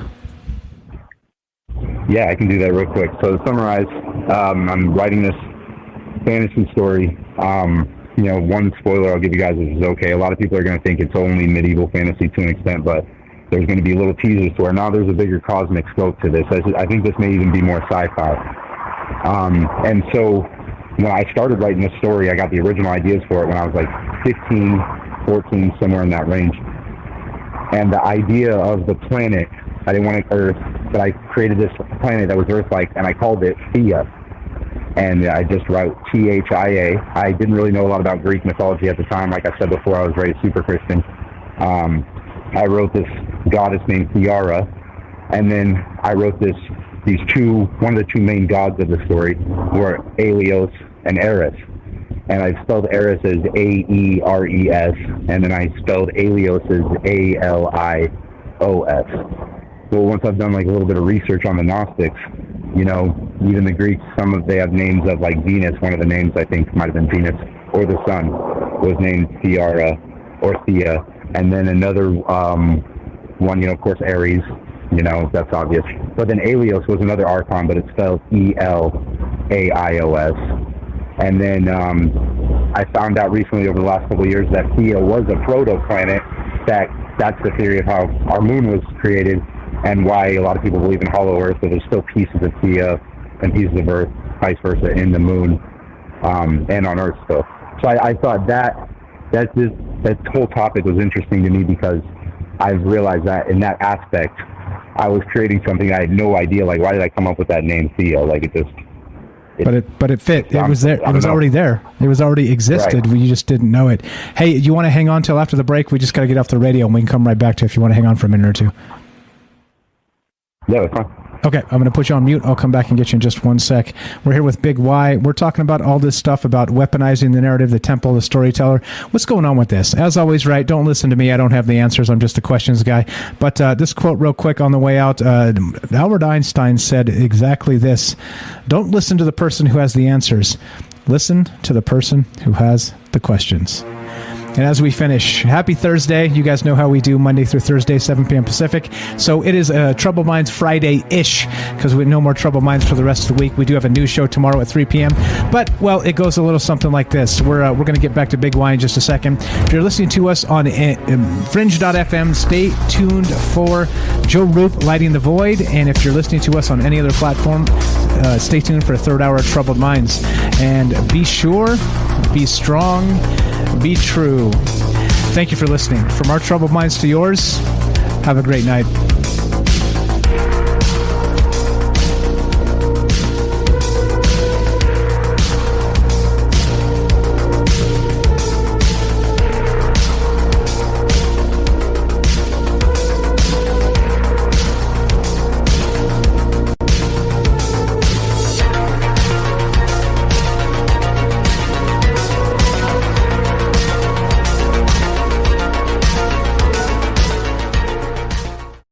All right, what we're going to do is we got Big Y on the phone. We're going right back to Hawaii. Big Y, welcome back to Troubled Minds. Go right ahead, my friend.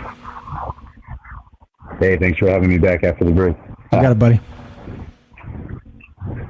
Yeah, so I definitely was sparked by the rookie topic. I think this is very, very cool, and I do kind of believe it to a point. Like if it is a temple somewhere, if it's like literally our own body is the temple, whatever it is, I do think there's a conscious collective on some level. And I do think that's what a lot of gurus are trying to attain, you know what I mean, is to be able to interact at that level. Not only for their own sake, but a lot of the sake of their followers too. And I think it just, for how many centuries, there's so many different tribes and peoples, it was all vocal or verbal storytelling. There was nothing written. How did people get these stories? Was it like telephone? Did it change every time, every generation, every few generations, or was it the exact same? Yeah, and how much has it changed since the dawn of time? I think that's the important question too. Is that we sort of maybe hedge these ideas in sort of the new world we live in, but like you said, you're creating characters that have existed. The names may be spelled slightly different, and maybe the inspiration came from somewhere else that maybe you didn't realize. But this stuff is out there. It's in the air. And that is the most compelling part about all of this is like, hey, there seem to be stories that we should be telling because they're right there in front of us. Like if you just like in a moment of like, let's say reflection or meditation or whatever you want to call it, like that type of creation comes. It just comes. And so, well, what does it mean? It doesn't seem to be, to me, something trivial. It seems like maybe this is what we should be doing in the end, right?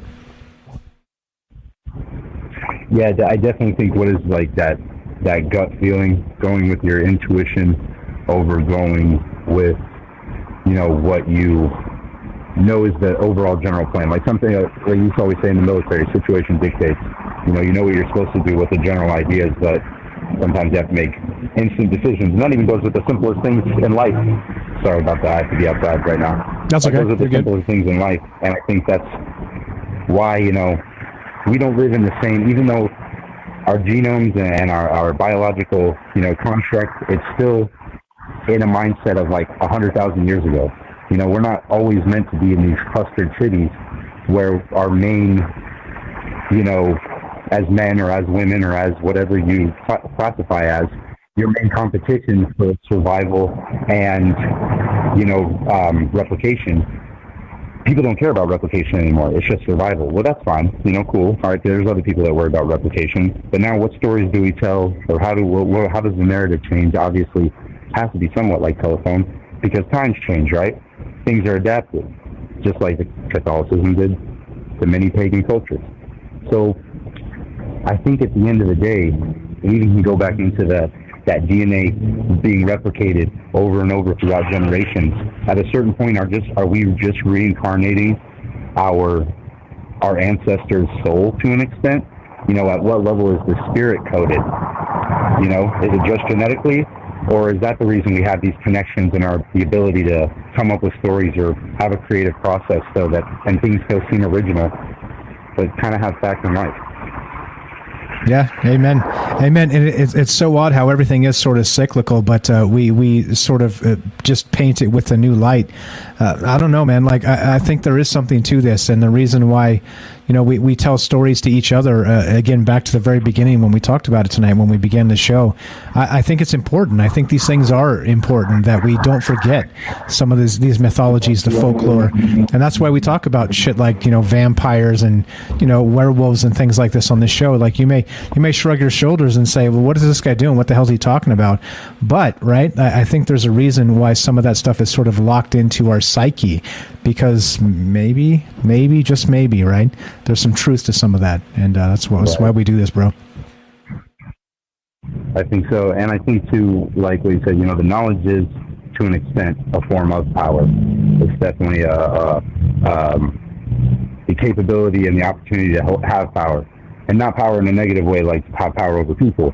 But I think applied knowledge is true power. Applied wisdom, applied learned experiences is where you can know it all you want. You continue making the same mistake, the story doesn't have any point, really, Yeah, exactly, 100%, man. I'm glad you understand what I'm trying to say. Sometimes I talk so damn much that I'm not even sure if people get what I'm trying to say. So thank you for being locked into it and being able to interpret through the rambles. I appreciate it very much. Well, I think earlier when you had said something about you're a writer at heart and you can be long-winded and this is and my wife goes, sounds kind of like somebody else I know. Right. I had to give her a little side eye, but yeah, you can definitely tell that you're a storyteller. You can definitely tell that this stuff inspires you. You know what I mean? And at the same point in time, if you're anything like me, sometimes as a creative person, you just get in the zone and you flow, and you don't have an answer for where it comes from. You're just grateful that you have the ability to do it. You know. Amen to that. And again, like I said, I sometimes I don't know where it comes from. It just comes, and that's okay. I'm not trying to shake down the voodoo, whatever's going on. And I say voodoo lovingly. I don't mean it. Well, my voodoo, you do. No. I don't do any magic unless you ask Rohan. The mighty Rohan thinks I do. Okay. That's going to come up We'll actually talk about that on Rohan's next podcast. By the way, I'm going to be on his show and we're going to talk about magic, and he's going to try and convince me that it's real. So there we go. I'll give him a head start if you want, real quick, Mike, just before I go. Sure. So words in and of themselves, being spoken, man, are magic. Truly, they are. With the intent, I mean, it just is maybe in a totally different way, in a totally different capacity, and definitely not as deadly, but they're just as powerful in a sense as bullets. You know what I mean? People change worlds with words. They really do. But at the same point in time, it's specific words in specific places and specific points, just like working out your muscles. You can't just do the same workout all day. You know what I mean? And so, when you go home, when you're all done with this tonight, and if you have a pen, write this down. Get into your spot, lay down, sit down, whatever you get in your meditative state before you crash out, and say to yourself, I am, I do, I feel, I love, I speak, I see, I understand. And say it out loud. And as you say those 7 mantras, let us know when you talk about magic if you felt something, because those are words of power that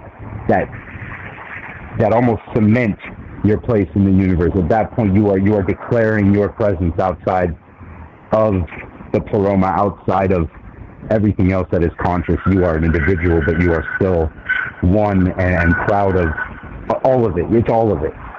Just try it. I know it may sound dumb, but just try it. No, wait. Before you go, I am, I do, I feel, I love, I seek, I see, and I understand.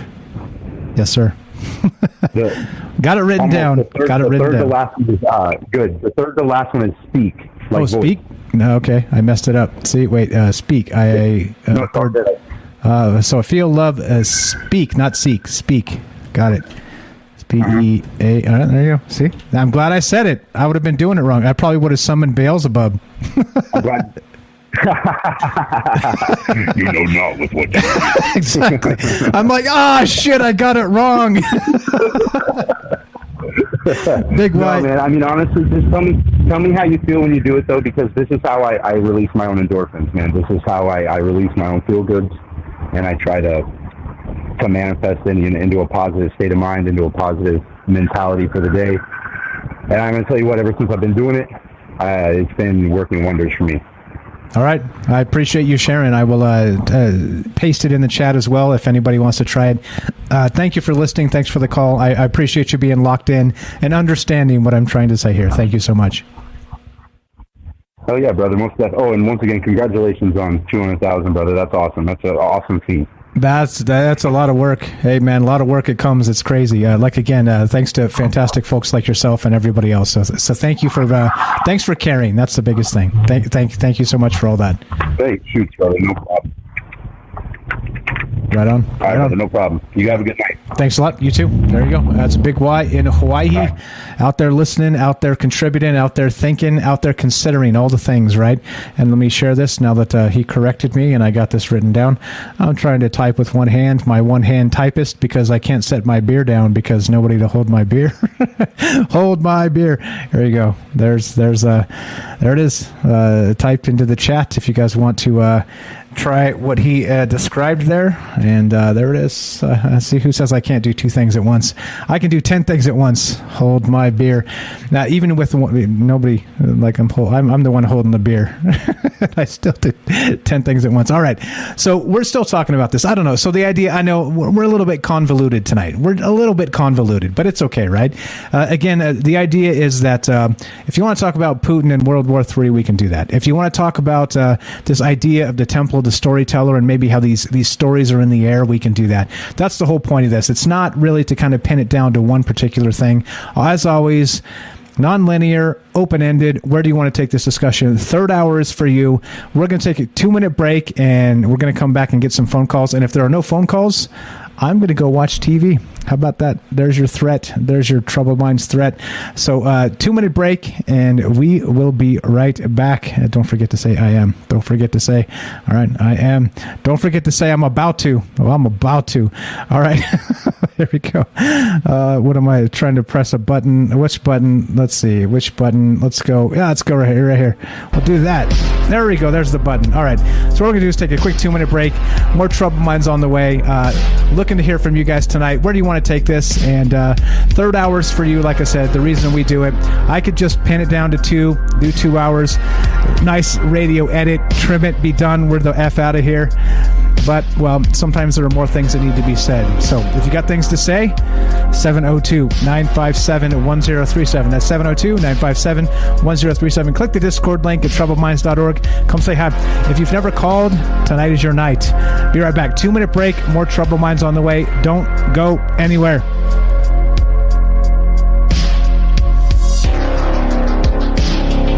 Lol. Oops. The music stopped. What's up, guys? Welcome back to Troubled Minds. Apparently I time traveled and didn't realize it. Lost time. What's going on? All right, let's do it. Let's get back to this. Apparently I skipped. Anyway, never mind. Nothing's going on. Everything's fine here. We got some phone calls. 702-957-1037. This is Troubled Minds. I'm Michael Strange. We're still talking about this idea. I don't know. Like I said, a lot of my ideas, by intentionally, sometimes not, are convoluted, and it means just because we can kind of take them, sort of keep 2 feet in the real world, or fuck it and just, hey, let's astral travel to the stars, right? And that's really the idea. It's kind of when I put it together, these ideas together, they're intentionally set up so that we can kind of take it in different directions if we want to. Just whatever kind of tickles your brain, I'm ready for, and that's why we do this. And so that's what's up. So we got some phone calls we're going to get to. If you want to be part of the show, one more time, 702-957-1037. We got Weaponizing the Narrative and the Temple of the Storyteller, which there's 2 very different things, but also the same thing. It's just it depends on where you want to go. Let's go. We had Joseph. He dropped. Let's go to Joseph first, and then we'll get to Jack. Joseph in Iowa. Welcome to Troubled Minds. What's up, my brother? Hey, I saw this thing on, I don't know if this relates to this. It kind of does, because I was thinking I taught my nieces the piano a little bit, like a blues riff, and I had to bribe them with cereal because they were like, trying this kind of, I mean, I think of music as like a language, you know, it's like words, kind of sounds, but once they learned it, after like a while, it took them a little while, and then like the next week I showed them the piano again and they just had it locked in. So I think like we're definitely evolving like forward in like the telephone game. If we were to play telephone like in 1,000 years, we'd probably be a lot better at it, is what I'm thinking. But yeah, I think so. How old were they? 9, and the other one's like even younger than that. Okay, all right. So that's why I'm asking. And it was a full blues riff. That's like, amazing. It was the full scale that they remembered a week later. I don't think I could have done that. No, that's pretty hot. And so no offense to you. It's not credit. I mean, it is credit to you because you taught them, and that's what we should be doing, teaching each other and spending time like that. But like the kids are amazing, man. Like they remember shit. Like I got a nephew that I played like this old Spider-Man, like the original Spider-Man cartoon, right? For him when he was like 1.5, and like years later, like almost a decade later, this guy, he still can sing that Spider-Man tune from the one time I played it for him on YouTube. You know what I mean? It's like kids are incredible. Yeah. It's unbelievable. Yeah. They're taking a lot of their memory from these movies too. I noticed, and Netflix, because I noticed it. That's why I showed them the piano, kind of, because I noticed that they were remembering so much from these. They're like, "Oh yeah, I've seen this," and I'm like, "Well, what happened?" And they're telling me the whole story and stuff, and it's kind of cool. But yeah. But then I was thinking like these ants I saw on TikTok. Like I was watching TikTok because that's like the most supposedly uncensored thing when it comes to like live streams right now. It's Chinese, man. So, of course not. Of course not. Well, you can see supposedly you can see like the Ukraine, and you can see like videos of stuff. But then I noticed repetitivity of it, and it's kind of not much coming out. Like you'll hear air sirens, but nothing happening. But about these ants, though, these ants are like trapped in an infinite loop. Like they have some kind of pheromone or something that they read off of each other, and they just like there's like a phenomenon where they get trapped in a loop. Like if they're like separated from their main area, like, or I don't know what caused. I didn't really look into it, but there's just like thousands of ants running in a circle, and they did it until they died. What? From exhaustion. So they didn't know where to go. Cut off from the main tunnel or whatever, right? That's pretty wild. I never heard of that. Well, they were like certain. They were like, all right, we're following each other. We're going around this circle. You know? That sounds like humanity, bro. Yeah. Yeah, that's why I thought it kind of connected a little bit. Yeah, I think so. I'm glad you brought it up. And so back to this idea of this. You're a writer. You do original music, and this stories, like you said, with your family members there that you were teaching this blues riff to. But is there something? Speaking to inspiration, do you think there is maybe this idea of the temple of the storyteller, and that somewhere out there in the void, all of these ideas already exist? We're just kind of maybe handed them or given them in particular times. Do you think there's like a maybe time frame to that, or like Robert suggested, or something else here? Maybe it started happening like when we developed Complex, like when we weren't. I don't know, because maybe it's just repetitive, and being alive, it's like instinct, and like we're almost building a book as we go. Okay. Yeah. And I think there's something to that, right? And not only that, like some of the old ideas too. It's like just because there's like an archaic idea, I don't think it's needs to be shelved and forgotten. I think a lot of that stuff is cyclical. Like you described the ants there, I think it does make sense in the context of the conversation tonight. So maybe some of that stuff is actually like waiting for its time to come back, right?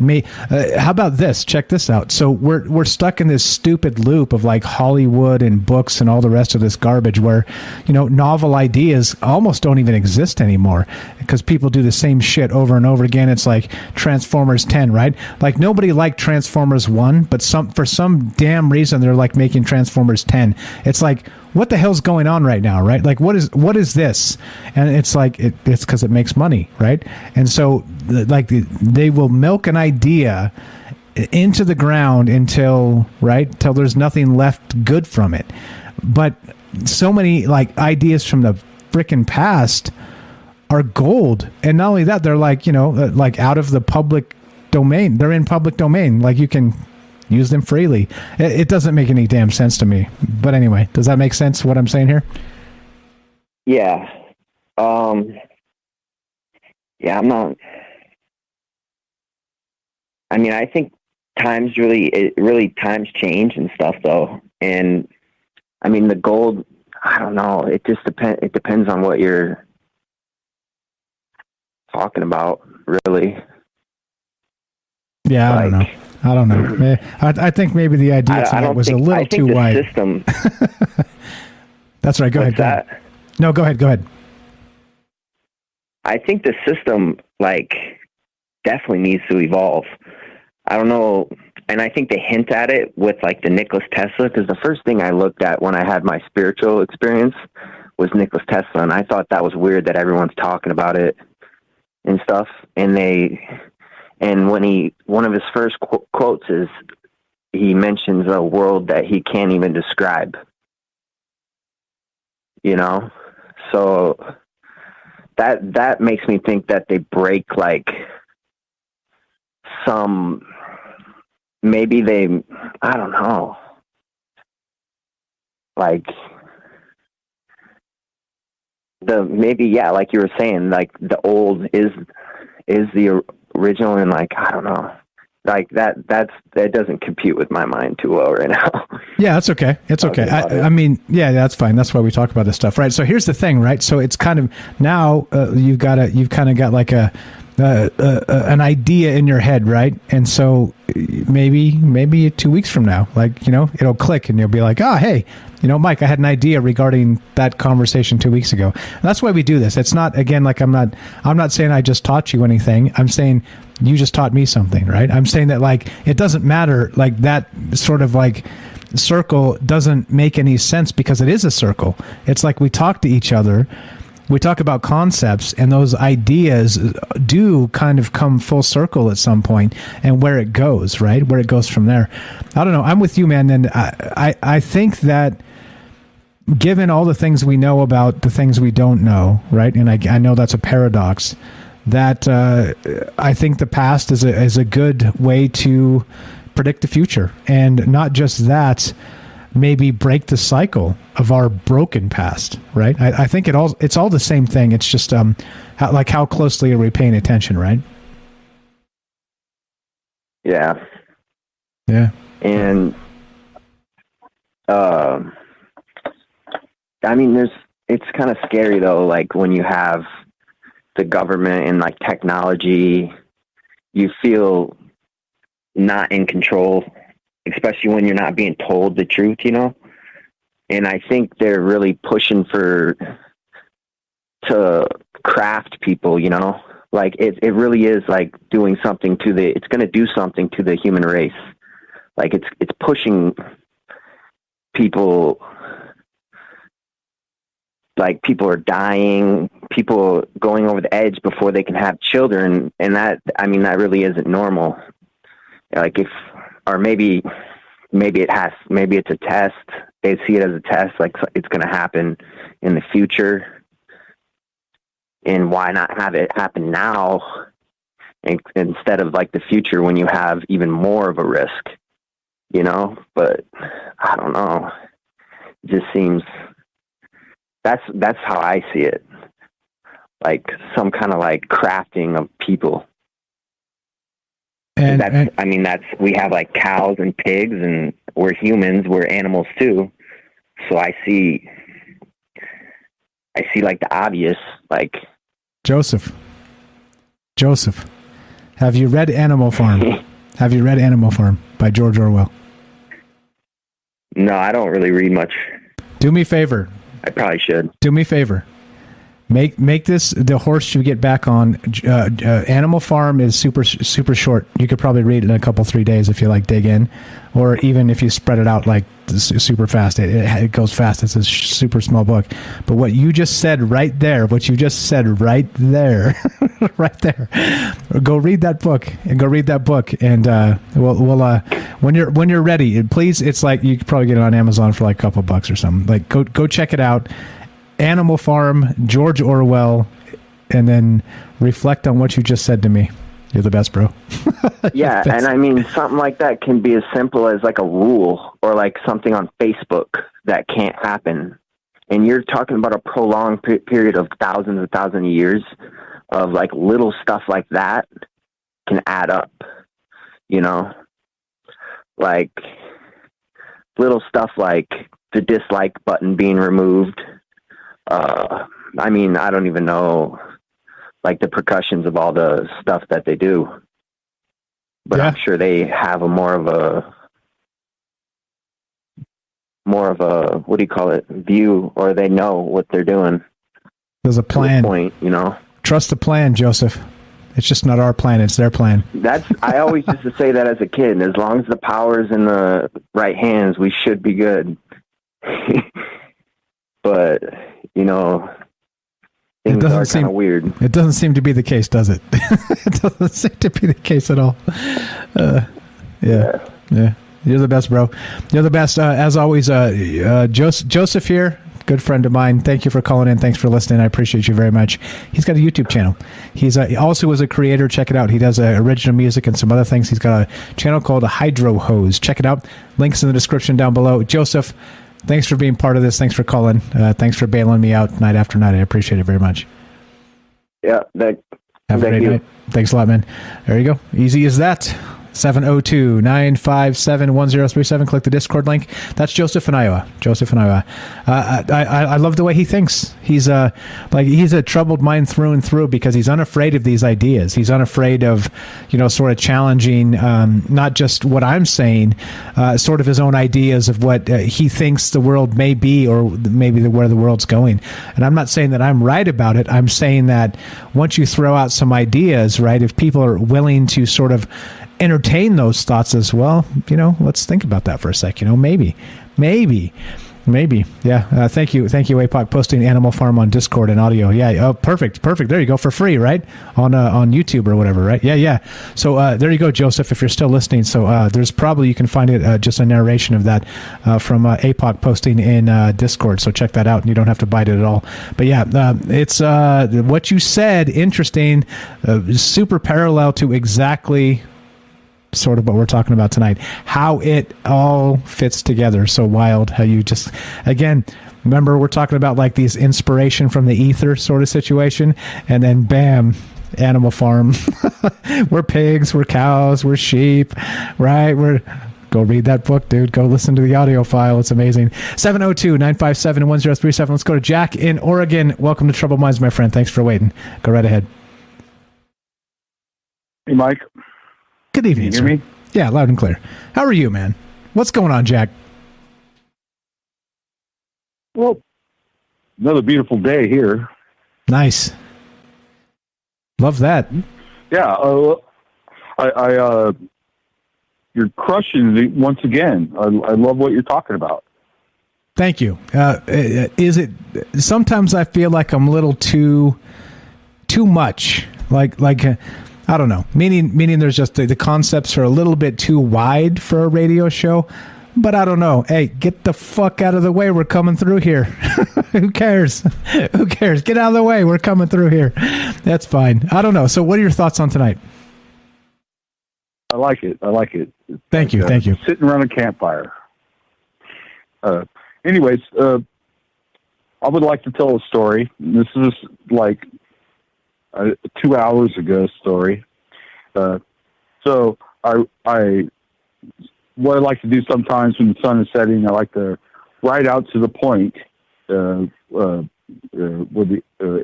on the ocean there, and I excuse me. I just bought a brand new camera, P900. Super zoom camera, and I'm put it up on a tripod, and I'm filming the setting sun for the first time with this kind of expensive camera, which is pretty cool. Nice. I like it. And so I filmed the whole thing, and it takes about 20 minutes.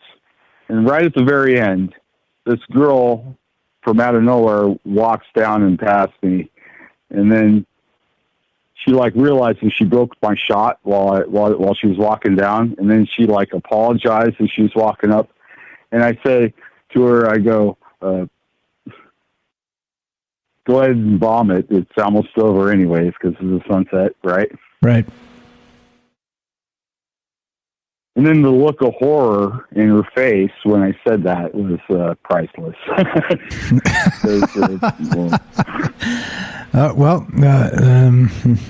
All right. That's cool. I'm going to refrain from my actual thoughts because it is a live radio show. But okay. All right. It's hilarious in like 3 different ways. Yeah. Yeah. No, I mean, like you kind of want to like curse at the stars, like you spent all this time doing the thing and you're like, or whatever. Anyway, so how did it turn out? In spite of that, did you get locked into some cosmic something or other?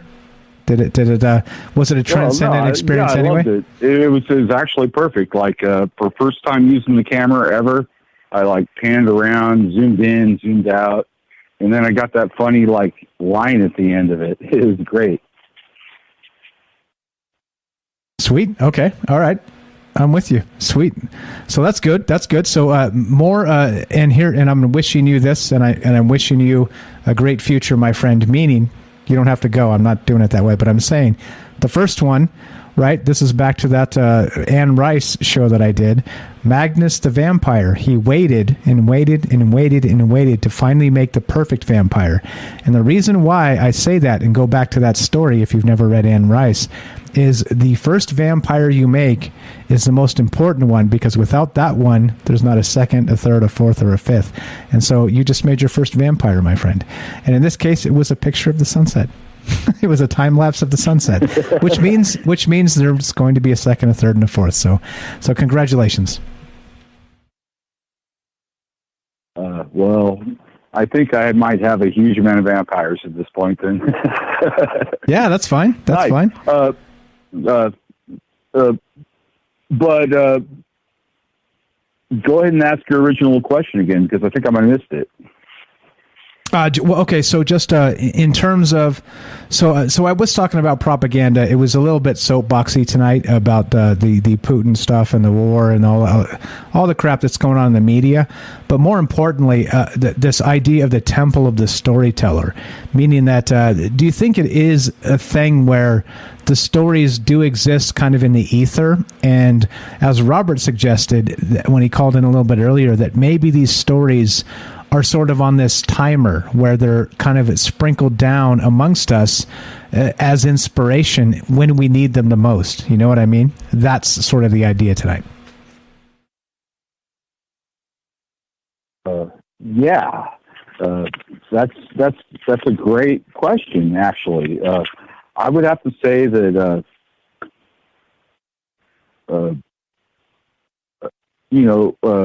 back in the 90s or so, late 80s, there was what was called the dumbing down of America. And people talked about it. Like they took a bunch of stuff out of schools, what they're teaching children. And also, No Child Left Behind, that kind of thing. I would have to say that I really like your show, Mike, because you teach people to think, kind of, in a way. You got to ask questions. You got to have critical thinking, which is actually a whole field on its own. Just be able to question things, and I think you're doing a good job, man. I appreciate that. And also, by the way, that's a major literal theme of this show, and it's about, hey, look, I may not be right, but let's just chase this down and see where it leads, and see if by the time we're done, maybe I change my mind about what I thought I knew. So thank you for picking up on that. Thank you for thinking along with us, thinking along with me. Thanks for bearing with my long-winded things that I do, and thanks for being you, brother. I appreciate it very much. You're a pro. Thanks. Have a fantastic night. Jack in Oregon, always a pleasure. You're welcome anytime. Have a great weekend, bro. Yep. Thanks a lot. 702-957-1037. Phone lines work. Third hour's for you. What do you guys think?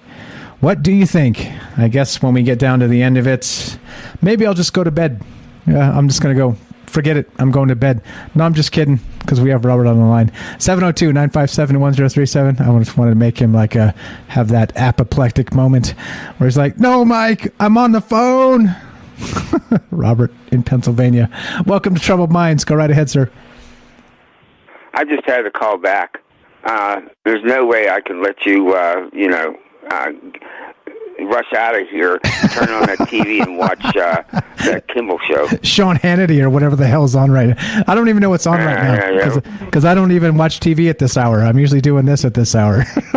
Thanks for calling back. Go right ahead, sir. There's something I missed when I earlier call. You recall how Einstein claimed that he got his theory of relativity from a dream? I've never heard that, but do tell. And also Tesla. Tesla also claimed that all of his inventions came from the ether.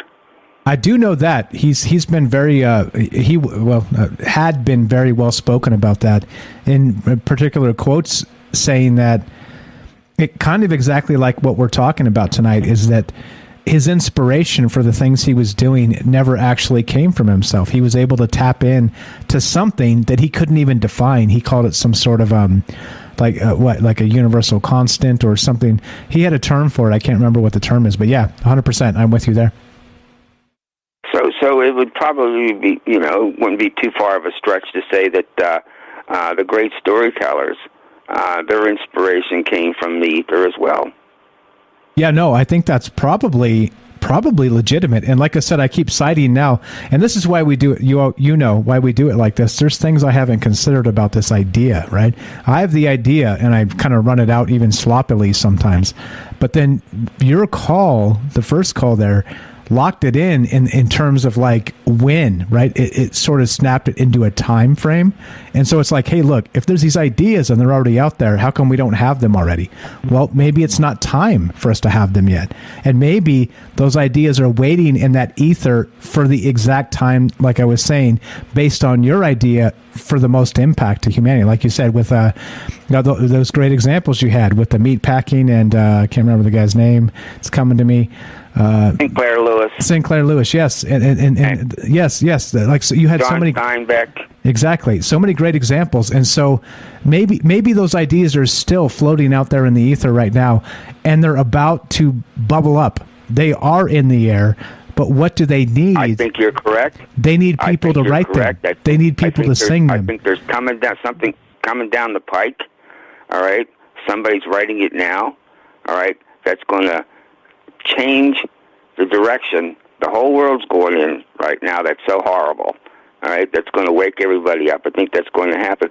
But what your previous caller said really struck me because he put his finger right on it, and of course you followed up with that. That what you do on your show and what makes your show so unique is you make us think.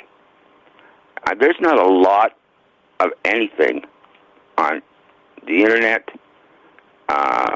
on TV, that demand that of us.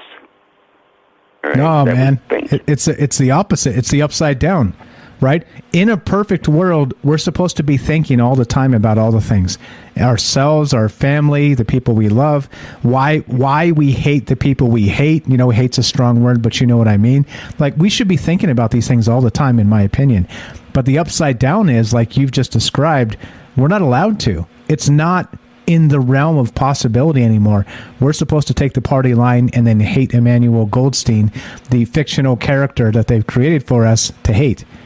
100%, man. So again, like Jack said, like Joseph said, you give us time to not only think, but to express our thoughts. All right, I can't, in my mind, think of a single podcast. All right, that does that. All right, I mean, they have their chat and they answer their chat. All right, but really don't communicate like you do with your followers. All right, opening them up to calling you, giving them the time to put their idea across. that's what's unique about Troubled Minds, and I think there's nobody on that follows this podcast or whatever we call it, right, that would disagree with me on that. Thank you. That's nice, and I agree with you. Podcast, because that's what's getting the most traction, but I don't really know what to call it myself. I call it, oh shit, it's almost 7 o'clock. What am I going to talk about? That's what I call it. Some nights. Thing. Yeah. Go ahead. One more thing. Everybody get on Ronald. All right. He's always, he seems to be down on himself when it comes to his music and stuff, and not being able to move in any direction. And I just gave him some advice to just sit down, get his guitar out, and sing his heart out into a microphone and camera and put it on YouTube. Let's all encourage him to do that. All right. And maybe he'll be another link that you put below on Troubled Minds to his YouTube channel. Yeah, let's do it. Hey, Ronald, if you got music, man, share it. Let's do it. With permission, I'll even play your music on the show. Let me know. This is a family. This is what this is all about. If we get too much all at the same time, we'll split it up and share the love, man. That's what this has always been about. So if you got some music, I agree. And if you're inspired by some of the things we talk about, maybe he'll write and record a Troubled Minds theme song. Yeah, hell yeah. Do it. I've heard some of his music. He shared it in Discord, and it's good. He's good. He's not some amateur. That dude can play. So for sure. Hey, look. If anybody out there, Ronald included, Robert, everybody. Hey, if you're inspired, even a smidge, to do anything based on this or anything else, go do it, because these things need to be done. Are you saying he put some music videos up on Discord? No, he actually uploaded a musical MP3, just the music itself. So not a video, not a video. But yeah, it's on there. Well, I'd like to hear that. Here, hold on, I'll find it. You want to hang on? I'll play it. Hold on, let me find it. Okay. All right, hang on one sec. Give me like 30 seconds. Keep talking, Robert. I'll find this. Sure. Well, I'll sing. Mares All right. Dotes and Little Oats and Ramsey Diety. What the fuck just happened? Didn't we Diety too, wouldn't you? Oh my God, that's a belly laugh. And I'm not sure the last time I belly laughed, Robert. That's why I'm a writer, not a singer. Holy shit. All right, hold on. Let's see. I think he put it in original music. Hold on, I'm going to find it. I'm finding it right now. So good. All right, so wait. So what about, so can you tell us what's on deck for Robert? You got stories coming? Can you give us a sneak preview of maybe what you're on your mind or what you're working on? Like I said earlier, I have the same problem you do. All right, with all this other work I do with my people who follow my writer pages, I've kind of got away from it, and I've reached a crossroads where I have to, make a decision here, and I'm probably going to make the decision to just archive my writers pages, because there's plenty of stuff on there. Anybody can go through that and find a lot of good stuff those pages, and just sit down and do what I'm missing too much. But I'm going to, I think if I hadn't listened to this program tonight, I'd probably still be wondering what I should do, but now I know what I should do. Okay, there it is. Now you know what you should do. I can't find it. I think maybe he put it in music. Awesome jams. I don't know. I'm looking. There's so much stuff in here. Hey, Ronald, if you're listening, I know you're listening. All right, you say you don't got a microphone. Well, we'll get you one. There you go. Exactly. Just let us know where to send it. 100%. Let us know where to send it. I'm with Robert. Exactly. And what kind you want. Exactly. And there what kind you want. 100%. Like that's the type of thing, right? That's why getting together is stuff like this is it's valuable, right? Like inspiration is valuable, and again, I got this microphone in a box. I don't know how good it is, but I ordered it for some damn reason. My God, probably a year ago. It's been sitting in a box. I don't know. I'll send it to him. It's a real nice looking one. Okay, all right. Actually, I'm going to play this. We got a little bit of Ronald's music. I found it. Hold on. So let me know if you can hear this, Robert. Let me know if you can hear this. Let's bring it back home. All right. Did you hear that? Yeah. Okay, here we go. I heard some kind of... Okay, all right. We're going to play just a little bit of Ronald's music by request of Robert. Hey, Mike. Yeah. Mike, yeah. I'm going to get off and listen to it on the laptop. Okay, sure. Because the phone's kind of wicked. Okay. All right, talk to you later. All right, have a great one. Bye now. Thank you very much. That's Robert in Pennsylvania. Check out his book, The Robert Collection. Link in the description. Thanks, Robert. Appreciate it. Thanks for popping back in here and keeping me from going to bed. And I'm about to play some music from with permission. I'm going to ask permission first, just so I don't, you know how like you share some stuff and you're like, oh no, I don't want everybody to hear it. Let us know, Ronald, if it's okay. I don't want to like piss you off or anything, so let us know and I'll play it. I've got it queued up, ready to rock. Thank you, Robert, for the phone call. Thanks for again, right? Trying to inspire friends of ours, which of course is Ronald here in on Rockfin. Let me know if I can play it. Let me know if I can play it, buddy. Permission granted. Here we go. All right, I'm gonna play a little bit of this. It's the song is 4 minutes 55 seconds. So we'll play just a little bit. This is Ronald. It's called Blue Creek Road. Here we go.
Well, there you go. I'm not going to let you hear the outro and the culmination of that musical amazingness because, well, you're going to have to buy the MP3, which is going to be available on iTunes.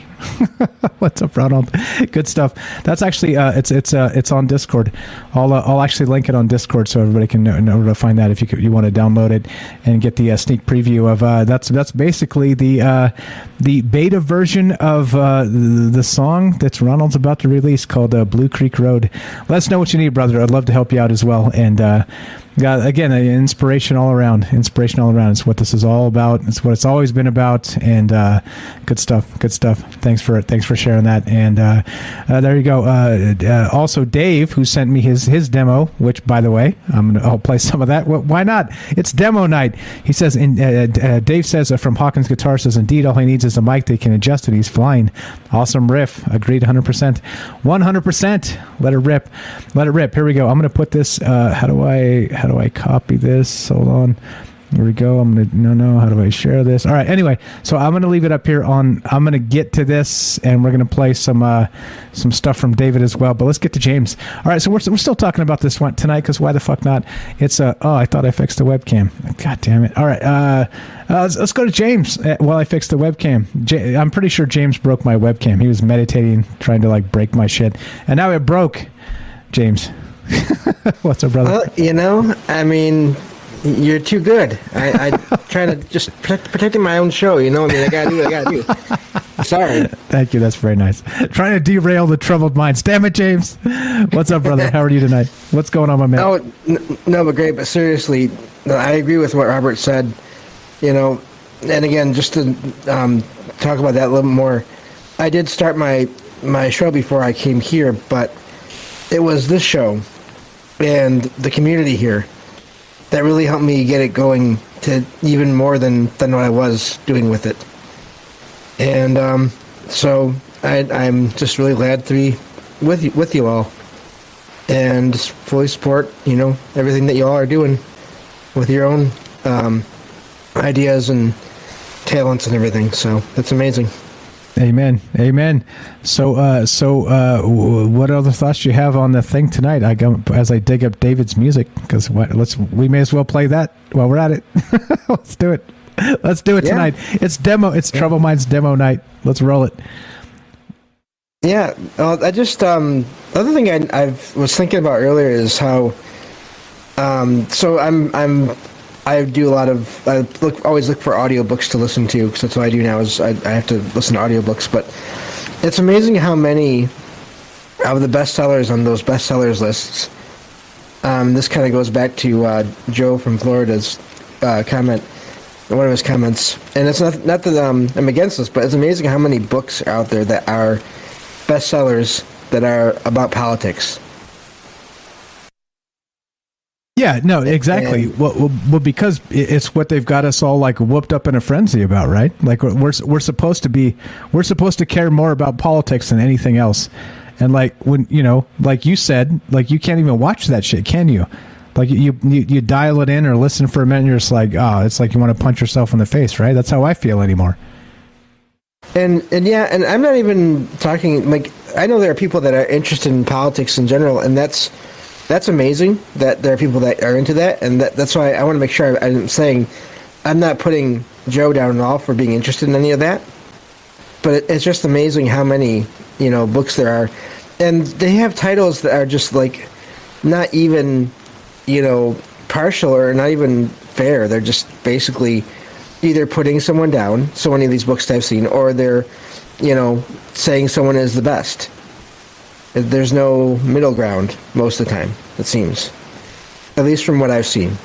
Yeah, no, again, back to that whole idea of, answers are easy and questions are hard, right? Nobody wants questions, because questions make you think, and thinking's uncomfortable, right? But answers, shit, dime a dozen.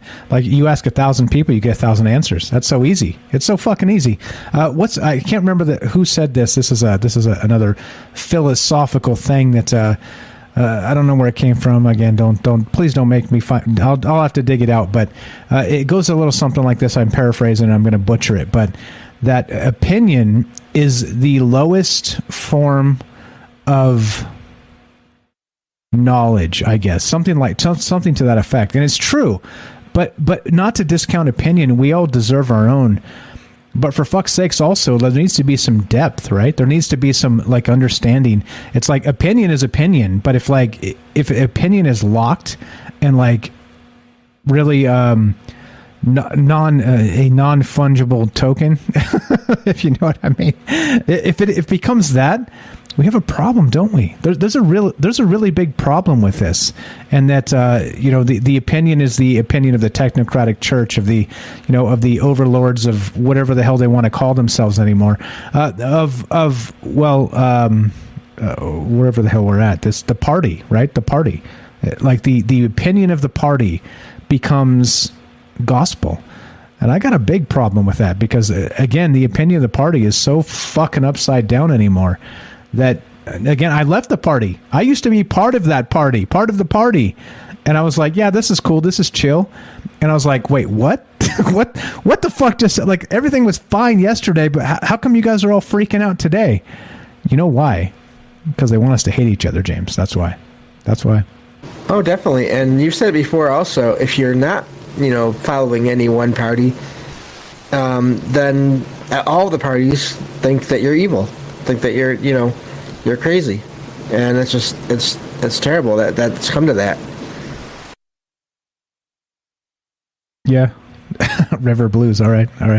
Yeah, no, exactly. And I think the thing is too that, like I said, the only thing the left and the right agree upon is independent thinkers are the enemy.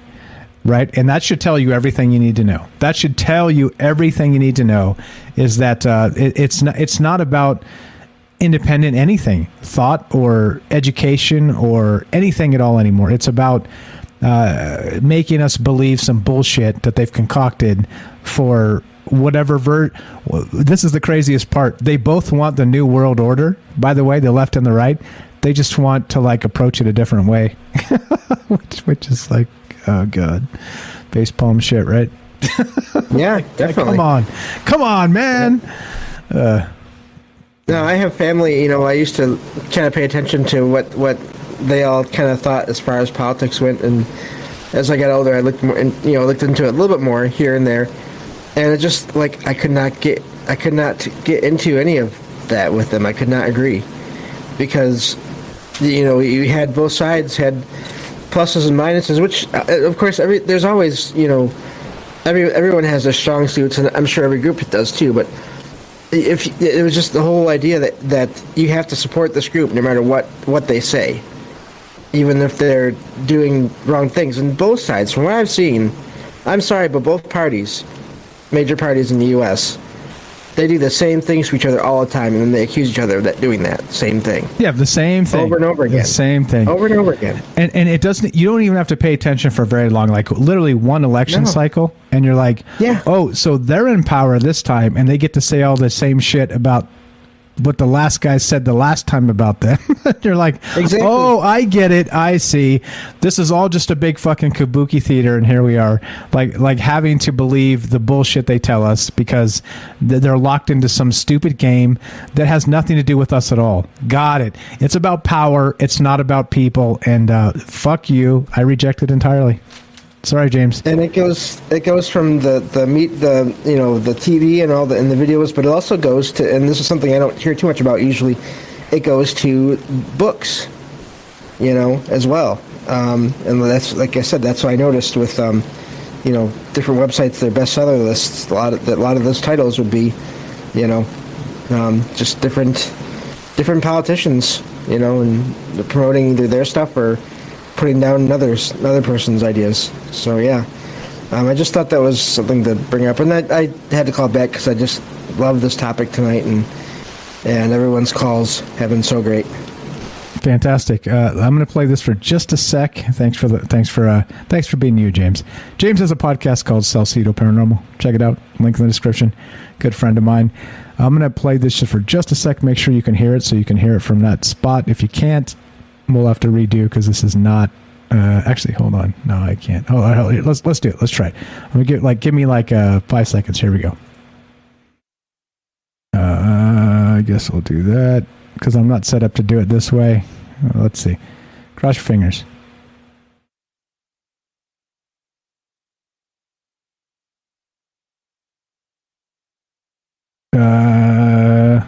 Nothing's happening. Damn it. All right. Hold on. Wait, everybody, wait. I got a thing here. I think I'm supposed to play this, not with that. at the other thing.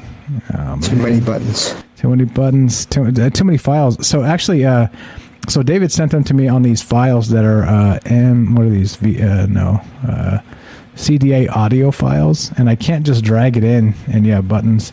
All right, so I'm gonna have to. All right, so we're I'm sorry, Dave. We're gonna have to shit can this for another time. But we'll do. How about we'll do this? We'll start working in. If you guys are do original music as well, let's start working in some of this, like in the last maybe 30 minutes of the show. Like instead of me going to bed and watching TV and turning on Sean Hannity, God help me, or whoever the fuck is on. Don't do it. Don't do it. Don Lemon. Oh my God! Like literally, I put that stuff on and I just feel instantly like I just want to like hurt myself. It's just like yeah, don't do it. And that's why I stopped. That's why I stopped. Yeah, and I mean well, not that exactly, but yeah, and I mean that. I understand when Please don't take that the wrong way. I understand there are people out there struggling with that, and I'm not making light of that. I'm just saying that, like, oh God, like, why am I watching this shit? What a pain in the ass. What a pain in the ass. Anyway, yeah, there we go. There. I mean, look, this is the whole point. Literally, like 40s in the chat said, a ways up. Hey, look, this literally the third hour. It's for you. And by the way, too, I don't know if you guys are interested in this. If you want to do like, we could peel off some time to do like a Ask Michael Strange Anything type of stuff. I'm not going to tell you where I fucking live, but shit like that. We can do stuff like that. If you want to do that, like, what do you think about this, that thing? Not that I'm anybody important, but I'm just saying that, like, Sam Tripoli, by the way, if you guys ever heard of this guy, this dude does like AMAs like 3 times a week. And like, it's like a ridiculous engagement. And I'm like, talk about lazy, right? Talk about super lazy. But we also kind of don't do it in that format, meaning that it could be interesting if you're interested. So anyway, let me know. It's one of those things where it's like, I'm less interested because I'm me, and so I know what I think. Right? But you maybe you're like, hey, what do you think about this, Mike? Have you heard of this? You know what I mean? Like, I don't know. If you're, I'm not interested in that, honestly, because I think there's so many more like amazing concepts to think about and consider. But if you want to know and you want to do something like that, we can do that. Well, and we probably should work one of those in once in a while, because there are some great comments on like YouTube and stuff where people make, comments, and I can address them and kind of go back and, talk about not just like because there's a lot of criticism that we get, and I talk about the criticism sometimes. But there's also a lot of people that just say some amazing stuff too. That just some good additions, good questions to some of the things we've talked about. So I mean, maybe at some point we can do the Fridays and do something like that. Like literally, this is the thing, right? So if we could do a Friday show and not have me have to do like hours of prep, and you guys were literally keen to like just call and kind of talk, I'm willing to do it. It's just like I just can't. There's so much time, guys. It's just so much fucking time. Oh, yeah. James, how much time? So much fucking time. Hours? And hours? It's hours. It's hours. Even when you're not necessarily looking things up online, you're thinking about, okay, what is that show going to be? What do I have to look into for that show? Yeah, exactly. Exactly. 40 says, "Dear Mr. Strange, is it true that Starbucks coffee has addictive stuff in it?" Oh shit. I don't fucking know. I don't drink that crap. Hey, if it doesn't have a 5% label on it, I ain't drinking it. Nice. So forget that. I don't even know. Yeah, see, I don't know. That's like a t-shirt. Yeah, that's again always a t-shirt, right? I don't know. That's what I'm saying. So I'm not saying that like Michael Strange is a celebrity. I'm saying like if you guys want to do so Jimmy Church, by the way, you guys know Jimmy Church. He does I'm gonna reserve judgment and not say my true thoughts because it's unprofessional, and well, God forbid I be unprofessional. But what I'm gonna say is that he does he goes Monday through Thursday also with the same time slot, and he does Thursday nights. He does open lines, and he calls it Fader Nights or whatever, because whatever, I don't know. But like if we could do something like that, if you guys are interested and we get engagement enough, here's the embarrassing part, right? If it's like, oh well, we're going to do open lines on Fridays, right? And play like, real music and not like bumper music. We could play Madonna's Material Girl, for instance, which if you listen to the old podcast, you'll know that was a fucking issue back in the day. But we could play whatever we want music wise. We could take music requests and do like goofy stuff and just kind of open lines. We could do that. We could actually do that. So I'm just saying, like, the embarrassing part is if we go, all right, let's do open lines and nobody calls. That's the embarrassing part. so that's what I'm saying. So if you guys want more of this and you're seriously interested in just like kind of random shit or want to follow up on other stuff or bring up new ideas, I don't know. I don't fucking know. Like I said, I'm a little hesitant to do that because I don't know if we'll have enough engagement to actually carry that show, but we could do it. I'm ready to go. I just don't want to have to like put in a whole nother several hours of prep and all the rest of that to make sure that there's some coherent narrative. You know what I'm saying? So it's just a lot of work. So I'm saying if you guys want to shoulder some of that, we can do an extra show, and I'm not scared. I'm not afraid of that. So you guys know me. I'm ready to talk. Here I am, 702-957-1037. James, what else you got, brother? I'm sure we get callers, and I mean, hey, if it comes down to it, I'd be happy to just co-host with you on those Fridays if you want. There you go. See, we got volunteer number one. Volunteer number one. James, who's also number one, by the way, is there you go. There it is. There it is. So okay. You guys let me know. Like I said, it's one of those things where we're like, I don't know.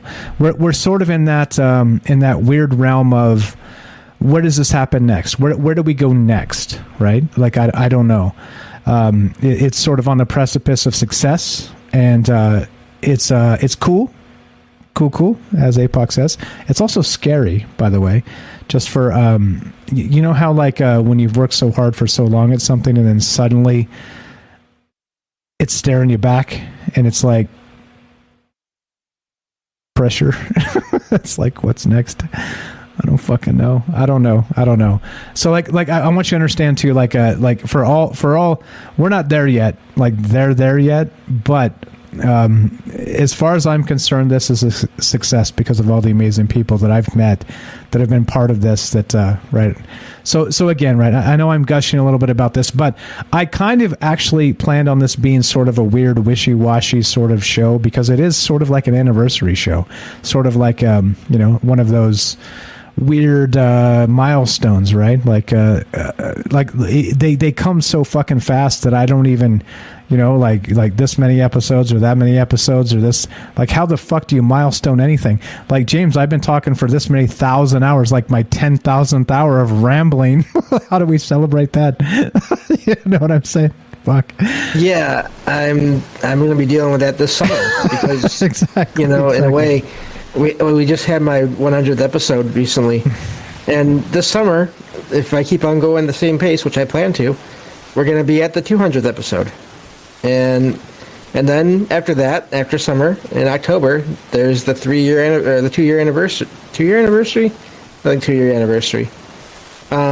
Geez, I don't even know anymore. That's pretty sad. See, it's been 2 like, years. What do you celebrate? The number of the episodes? Because like they come up weird. So like when I live stream them, but then they're delayed to the podcast feed by a day or two sometimes. So I mean, like which thing am I celebrating? Fucking how about we celebrate this? The 10,000th, the dumb thing that Mike says. Let's do something like that. We'll do that. That's probably best. I don't fucking know, man. I don't know. Like. It seems like these milestones are important, but also not, like, I don't know. I'm kind of an asshole in that way where, I'm like, oh, yeah, it's Christmas. Like, yeah, right. There's shit that needs to be done. Shit needs to be done. I don't know. So Matt has an interesting idea in the chat here. I just saw it. Cool. What we got? He says, let's do a roast on Mike. Oh, yeah, that's a good one. That's a good one, too. I like that. We can do something like that. Yeah, I think that's the thing, right? So it's like I'm not afraid to have fun and make fun of myself, and that's the whole point, right? It's like I would literally not be here putting my face up on the thing and like talking about random shit if like I wasn't okay with that. So yeah. What do we do? I don't know. Like You guys tell me, like, give me some feedback, start talking. This is the type of stuff that we want to hear, and it's fine. Like I said, we're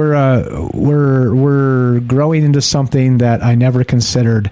The engagement is super high. You guys are like locked into everything I'm saying, and I got to tell you, it's fucking weird. It's a little. You guys are fucking weird, but I love you for it.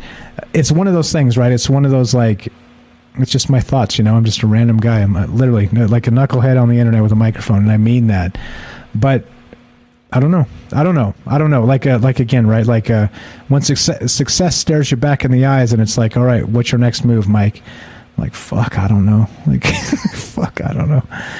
Like it was a long road to get here. So it's like do you like fall on your knees and cry and like take 6 months off and like, you know, re-find yourself? I don't fucking know, man. No, I'm not like that, but you know what I mean. I don't know, James. Fuck. What do I do, James? Tell me something terrible about myself that'll make me feel better. Well, you know, you talk so damn much. I do. I talk too fucking much. Ask Matt. I had dinner with him and his wife Lacey, and I just talk too fucking much. I just keep talking. What can you do? I don't know, man. It's fine. There you go. Keep on keeping on. This is what I'm saying. It's okay. And like literally, this is what the third hour is for, to kind of get sloppy and just turn it into whatever the fuck it turns into. I will get David's audio files flipped into a format I could put into my soundboard, and we'll play. I promised him we'll play some of those, so I'll get that done. I have them on my computer. They're just not. Like you would expect. They're just different files that don't work with, again, audio formats are weird sometimes. So there you go. Yeah. Yeah, you know, right, James? Audio formats, yep. They suck, right? Yeah. Yeah. Yep. That's. Yeah, and then when you try to take it to, this is more behind the scenes stuff, I guess, in a way. So, sorry, not sorry, but you try to take it to like make a YouTube video out of the audio with the image, but you got to have just the right kind of file for the audio to get that even set up. So it's I always say, you know, and I know you've said this before too, it takes a lot more than one person overall to make a podcast, you know, over time. I mean, you definitely start out on your own, but man, yeah, all the bangers, like Joe Rogan's got a Jamie to look shit up, right? He's got like, I'm sure he's not like editing shit and you know, like making that, he's not doing any of that. Like at some point, right? Like, and I'm not saying we're there. I'm just saying, like, I'm such a control freak too, by the way. So I'm not sure I could ever hand it off. Anyway, got some good stuff over here. Robert says this. Let's see. He says this. Okay, Mike, if you were a Jeopardy question, what would it be? There we go. See, and that's why. Look, see, we could do AMAs just in the chat, and that's funny as fuck. Ronald says, "I'll take Michael Strange for 500." Alex, there it is. There it is. Robert adds, Mike needs better lighting so people don't see blue hair, and that's true because my hair is not blue. I promise you that. It's not. Ask Matt and Lacey. Is it as gray as it looks? Maybe. I don't fucking know. I don't even care, right? We're locked into who we are, and I just don't really care about that stuff. But it is not as blue as it appears. But I'm telling you, there's a lot going on with like all the technology and shit. Because like, you know, like I can do all this stuff. I can just kill the thing, right? Like just kill the thing and make the backgrounds, and you know, I mean, there's a lot to all this. It's like, you know, boop boop boop. I don't know. Nearly 4 years first week of April, 4 years. 1 month away, guys, is 4 years of Trouble Minds. Can you fucking believe that? I can't even believe That's that. Amazing. That sounds incredible. That is amazing. Yeah, and so like literally, like you literally take the first year and throw it out, because it's like, right, it's like figuring out what you're doing, all the rest of that, and then, you know, then people start to find you, and then Kelly finally calls, and then there you go. It's all downhill from there. Apoc says, doesn't look blue to me. It kind of looks blue to me. There you go. Let's do it. If we're going to do it, let's just do it. Let's do the blue. It kind of looks blue. Yeah, I don't know. I'm just grateful I still have hair. How about that? That's probably fine. Yeah. I don't know, James. What do you think? You down? You said you're down for Fridays to like do some wacky shit. I wouldn't bend you over a barrel and make you do like every Friday, but you're interested? interested to like roast Mike or AMAs or just kick it and shoot the shit and drink some whatever, some fire brew. Yeah, I mean, Fridays, 99% of the time, I'm home anyway, so why not hang out with you all and friends online? I mean, I can't think of much better to do at home than doing that, so I was going to tell you, too, I am serious. I would not mind doing that. That sounds like a lot of fun, and it'd be fun, like you said, to do a show where we don't have to do all the research, for it beforehand. That also sounds good. Yeah, it's that's the thing, right? So like putting together like an idea is it's hard. Like it's not hard, because I've been doing it for a long time, so I'm not complaining. But just like extra hours is becomes difficult. It's like a whole nother like fuck. Like I got so like if I don't have an idea like 2 hours before showtime, it's super stressful because you're like grinding trying to figure something out. Because again, right, we got a standard. We got a standard to upkeep, James. We can't just do some bullshit. We got to do something worthy of a Troubled Minds conversation. And so vampires don't cut it anymore. You know what I mean? So it's like maybe 2 years ago they did, but not anymore. Like we kind of burned through all that shit. So I don't know. Anyway, yeah. Yeah, there we go. There you go. Night Stalker says, be keeping an eye on the weird animal stories over the weekend. Could be a seed idea there. Been saving links. Yeah. There's some weird shit. There's tons of weird shit to talk about, and that's the whole point, right? I was actually eyeballing that as well. There's some weird cryptic. What was it called? Cryptid. Cryptids. I'm confused. I'm so confused. I'm Bitcoin. There's some wild Bitcoins in the forest. What are we gonna do? I don't fucking know. I don't know, James. What's next, James? What do we do next, James? I don't know about you, but I've got Jennifer coming on my show tomorrow night. So, okay. And, funny enough, we're going to be talking about cryptids. So, oh really? That should be For real? Yeah. How did we get here? You see what I'm saying? It's just weird, isn't it? It's weird. I brought it up, not you, and then synchronicity. I don't fucking know. And again, I wouldn't have met Jennifer if I hadn't found this show. And I wouldn't have met Jennifer if she hadn't have found this show. So there we go. And I don't know. And no, I'm not going to say it. I'm going to have to say it now because I said I'm not going to say it. Jennifer was like, she said several times, like when she first found it, she was like, oh God, another one of these shows. And then she watched it a little bit and was like, wait, this is not exactly what I thought it was. And that's a good thing. So I mean that in the best way. And that's good, right? Like the whole idea is like, again, making people think, making people change their minds. Not about me. Like I don't care about that, honestly. Like there's going to be people that get it. There's going to be people that don't get it. But change their mind about themselves, about kind of the world we live in, right? That right there. That's big. It's a big thing because the world we live in is not like it seems. Shit, my webcam died again. James, tell us some amazing shit. Success. I mean, I'm sorry. I'm so sorry. That's terrible. I'm sorry your webcam died. Dang it. Right. Oh, bullshit. It's bullshit. I was just showing off my blue hair and everything, too. No, but great show tonight. Great callers, everyone. And but yeah, definitely Fridays. I'm definitely. That sounds like a lot of fun. So just like Mike said, you all let us know, and I'd be happy to be there for that. Bingo. There you go. All right. So let me fix this thing real fast and then do the thing. And then, all right. So you guys know James has a podcast called South City Paranormal. Check it out. He's 5 nights a week. He works harder than me 5 nights a week. I don't do that. Oh, my gosh. No. Yeah. I don't want that. No. Yeah, check it out. I have to disagree with you on that one then, Mike. I know we don't disagree on a lot, but all right. I have to disagree on that one. But that's okay. I guess we can still be friends. All right, that's fine. I guess we can be friends. We'll disagree today, and we'll be friends tomorrow. That's the novel idea that nobody gets anymore. It's all good. It's all good. All right. So we're about to do this. We're about to shut this down. Now, the thing is this. I don't know what the thing is, to be perfectly honest, any fucking more. We're going to do, so let's do it. Let's start working in, if you guys got original music you want to play, let's start working it in, and we may as well. If you can give permission to play it and we're not going to get taken down for copyright strikes and shit like that, let's do it. Let's play some of the stuff and just share the love. Like I said, I never thought we'd get here to the point where we were able to have some reach where people gave a fuck. You know what I mean?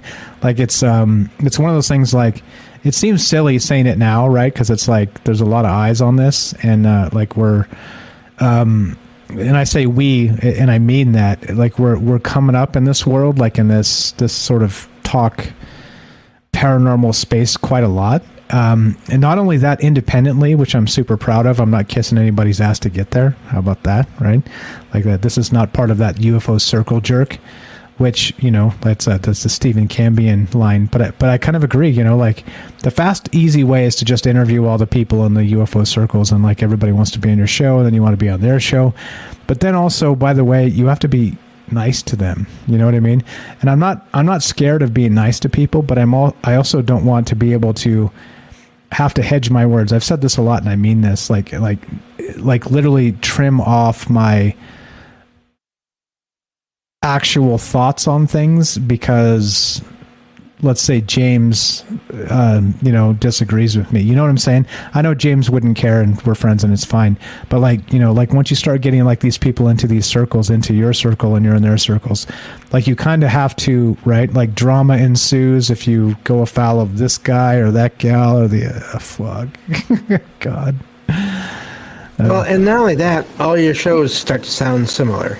Yeah, it's the same shit. That's yes, yeah. Yes, and that's why this show's different, because it's like it's a concept, it's an idea, it's a get together and talk, and you know, like consider these things that hopefully nobody has talked about recently, or maybe hopefully if you're doing it right ever. And I think that's the thing, right? That's the thing. I don't know what to do other than we'll just keep on trucking, right? Keep on trucking, James. Put it in gear, slam the gas pedal, and pray you don't hit anything. That's it. So we got Jennifer is going to be on James's show tomorrow talking about cryptids. You want to sell your show anymore, James? We got some time here. I guess people are still listening. I'm shocked people are still listening, but hey, let's do it. What you got, brother? What's coming up? What's on your plate for 2022? Yeah, well, of course tomorrow we got that planned already. So my usual schedule lately has been Mondays. I find true paranormal stories from the web. Now, of course, I say true. That is stories of experiences people have had. So, but I'd rather believe in these stories just because I find so many of them that are so similar and have one or two be maybe exaggerated or false than to just dump it all and say none of this is real. I can't do that because of my own experiences. But so I do that Mondays. Tuesdays and Wednesdays, usually I do a similar show, True Ghost Stories from the Web. Thursdays I've been doing book reviews, and then Fridays I do a deep dive into a certain topic. And the next one of those, it'll probably take a few Fridays to get through. I'm going to be looking into mountains and the way so much paranormal seems to surround mountains and mountain ranges. So I think that'll be interesting, and I've already started looking into that, and so that's the plan for this. And then once in a while, I'll have once a month. Actually, I just remembered that now. In fact, I got to talk with Derek again soon. Derek and I do an episode on comic books and the paranormal, where we cover one event in the comics and talk about the ties to the occult and the paranormal and all of that. So that's always a lot of fun too. I love having people on that I know that have a lot to share, and it's just I love doing that in my show as well. Just similar to your show in that way. I do love talking with people. So that's about it. Fucking right. All right, so stay tuned. We're going to do some work on some Friday shows. Like I said, if you got an idea or you want to, as you know, the whole idea of this forever has always been, look, you don't have to be Linda Moulton Howe or Richard Dolan to be on this show, right? And that's why I've not sent any of those people emails, and no offense to them, they're fine. Like I don't mean that in a derogatory way. Please don't misunderstand me. If you love those people, go still love those people. My point is, right, like there are many, many, many amazing people that can be part of this conversation. It's not just UFOs, you see? Like fuck's sakes, like I get like the criticism I get, James, when they're like, fuck, this guy talks about everything but UFOs. I kind of do, don't I? I kind of do. But also, fuck UFOs. Like, really? Seriously? Like, that's from 1955 and shit. Who wants to talk about UFOs anymore? That's so exhausting. Yeah. Yeah, it's all about finding new questions to ask about all of these things, and I think that's one thing I love about your show is you do cover so many different things, but they all seem to connect in different ways too, which is always interesting. Always interesting. That's what it's all about. All right, so thanks for indulging my ramblings, and at least most times, I say probably 2/3 of the time, I'm mostly coherent, but we'll just something's working, so we're just going to keep on doing what's working. And what's working, by the way, is you amazing people. You guys know who you are out there. Amazing folks like James here. Again, give him some love. Salcedo Paranormal, links in the description. If you haven't joined his Discord, please do. I'll actually get that right now and share it in the chat. I don't know. Let's there's just too much good stuff going around. Too many good people that let's say undiscovered. You know what I'm saying? Like, that's my point about the Richard Dolan, Linda Moulton Howe thing. It's like, it's nothing against them. It's just like there's so many people that are brilliant out there that we seem to be attracting. James, that's weird. It's weird, bro. I'm in the old days, I used to consider every phone call like I was always on guard, like it was going to be a troll call, and they were going to be like, "No, I saw a Nazi pyramid take off at the Giza Strip," and right. And I did get one of those ones, but like, right, for the most part, like, no, like everybody's smarter than me. I'm like, oh shit, okay, all right. Okay, all right.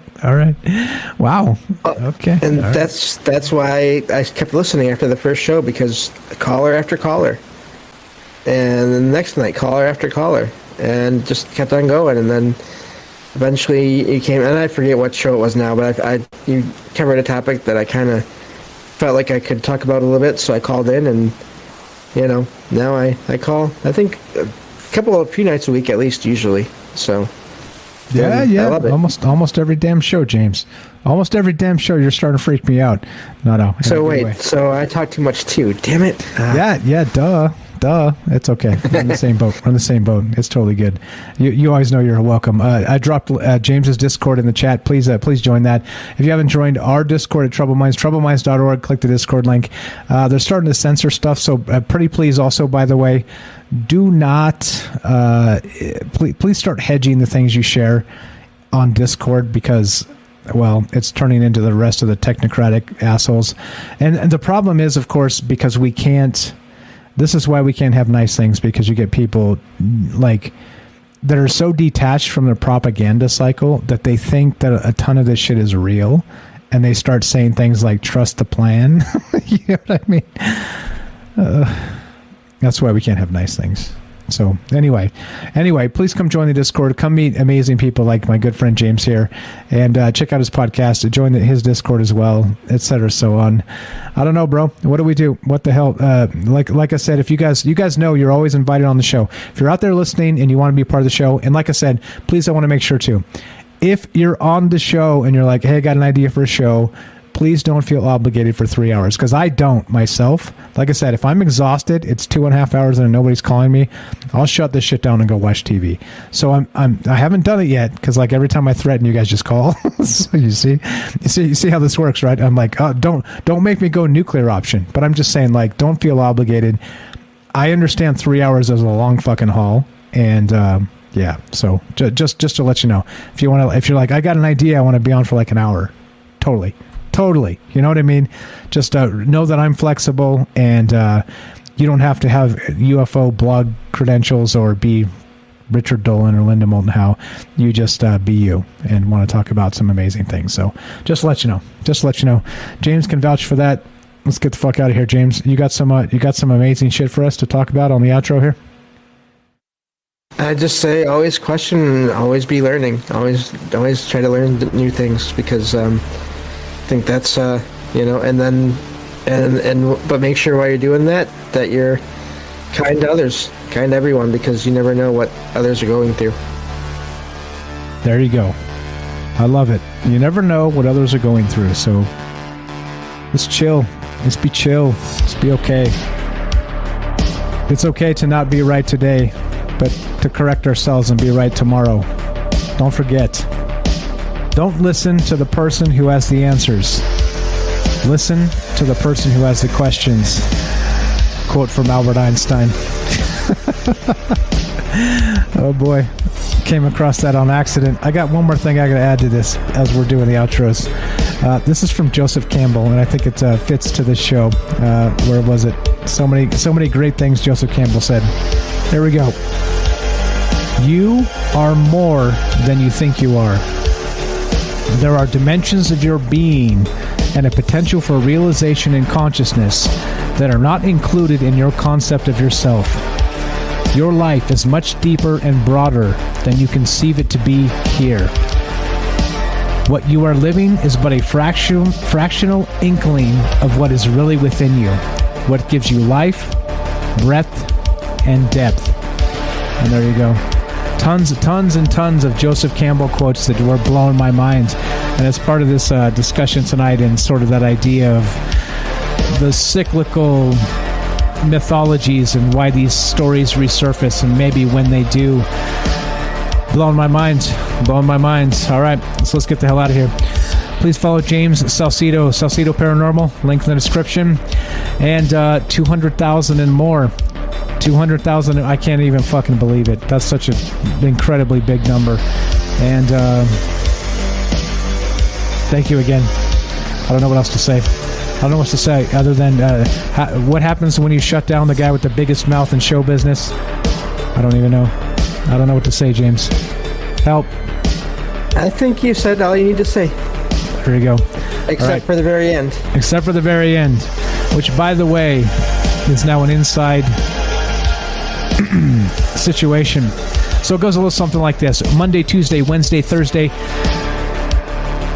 7 p.m. Pacific, Troubled Minds Radio. We got Monday and Friday at 3 p.m. Pacific, the news show, which you can find on Twitch exclusively until it hits the podcast feed. So we'll see you guys tomorrow live at 3 p.m. with more news. I've got some of the news curated. I'll pick some more tomorrow that's super fresh and talk about this amazing stuff. So there you go. We're going to keep on doing it. Like I said, something's working. So STFU and sit the F down. And we'll just keep on doing it. And there's the phone that just died. There you go. Perfect timing. All right, so as we finish, it goes exactly like this. And this one is for my good friend James. Be sure, be strong, be true. Thank you for listening. From our troubled minds to yours, have a great night.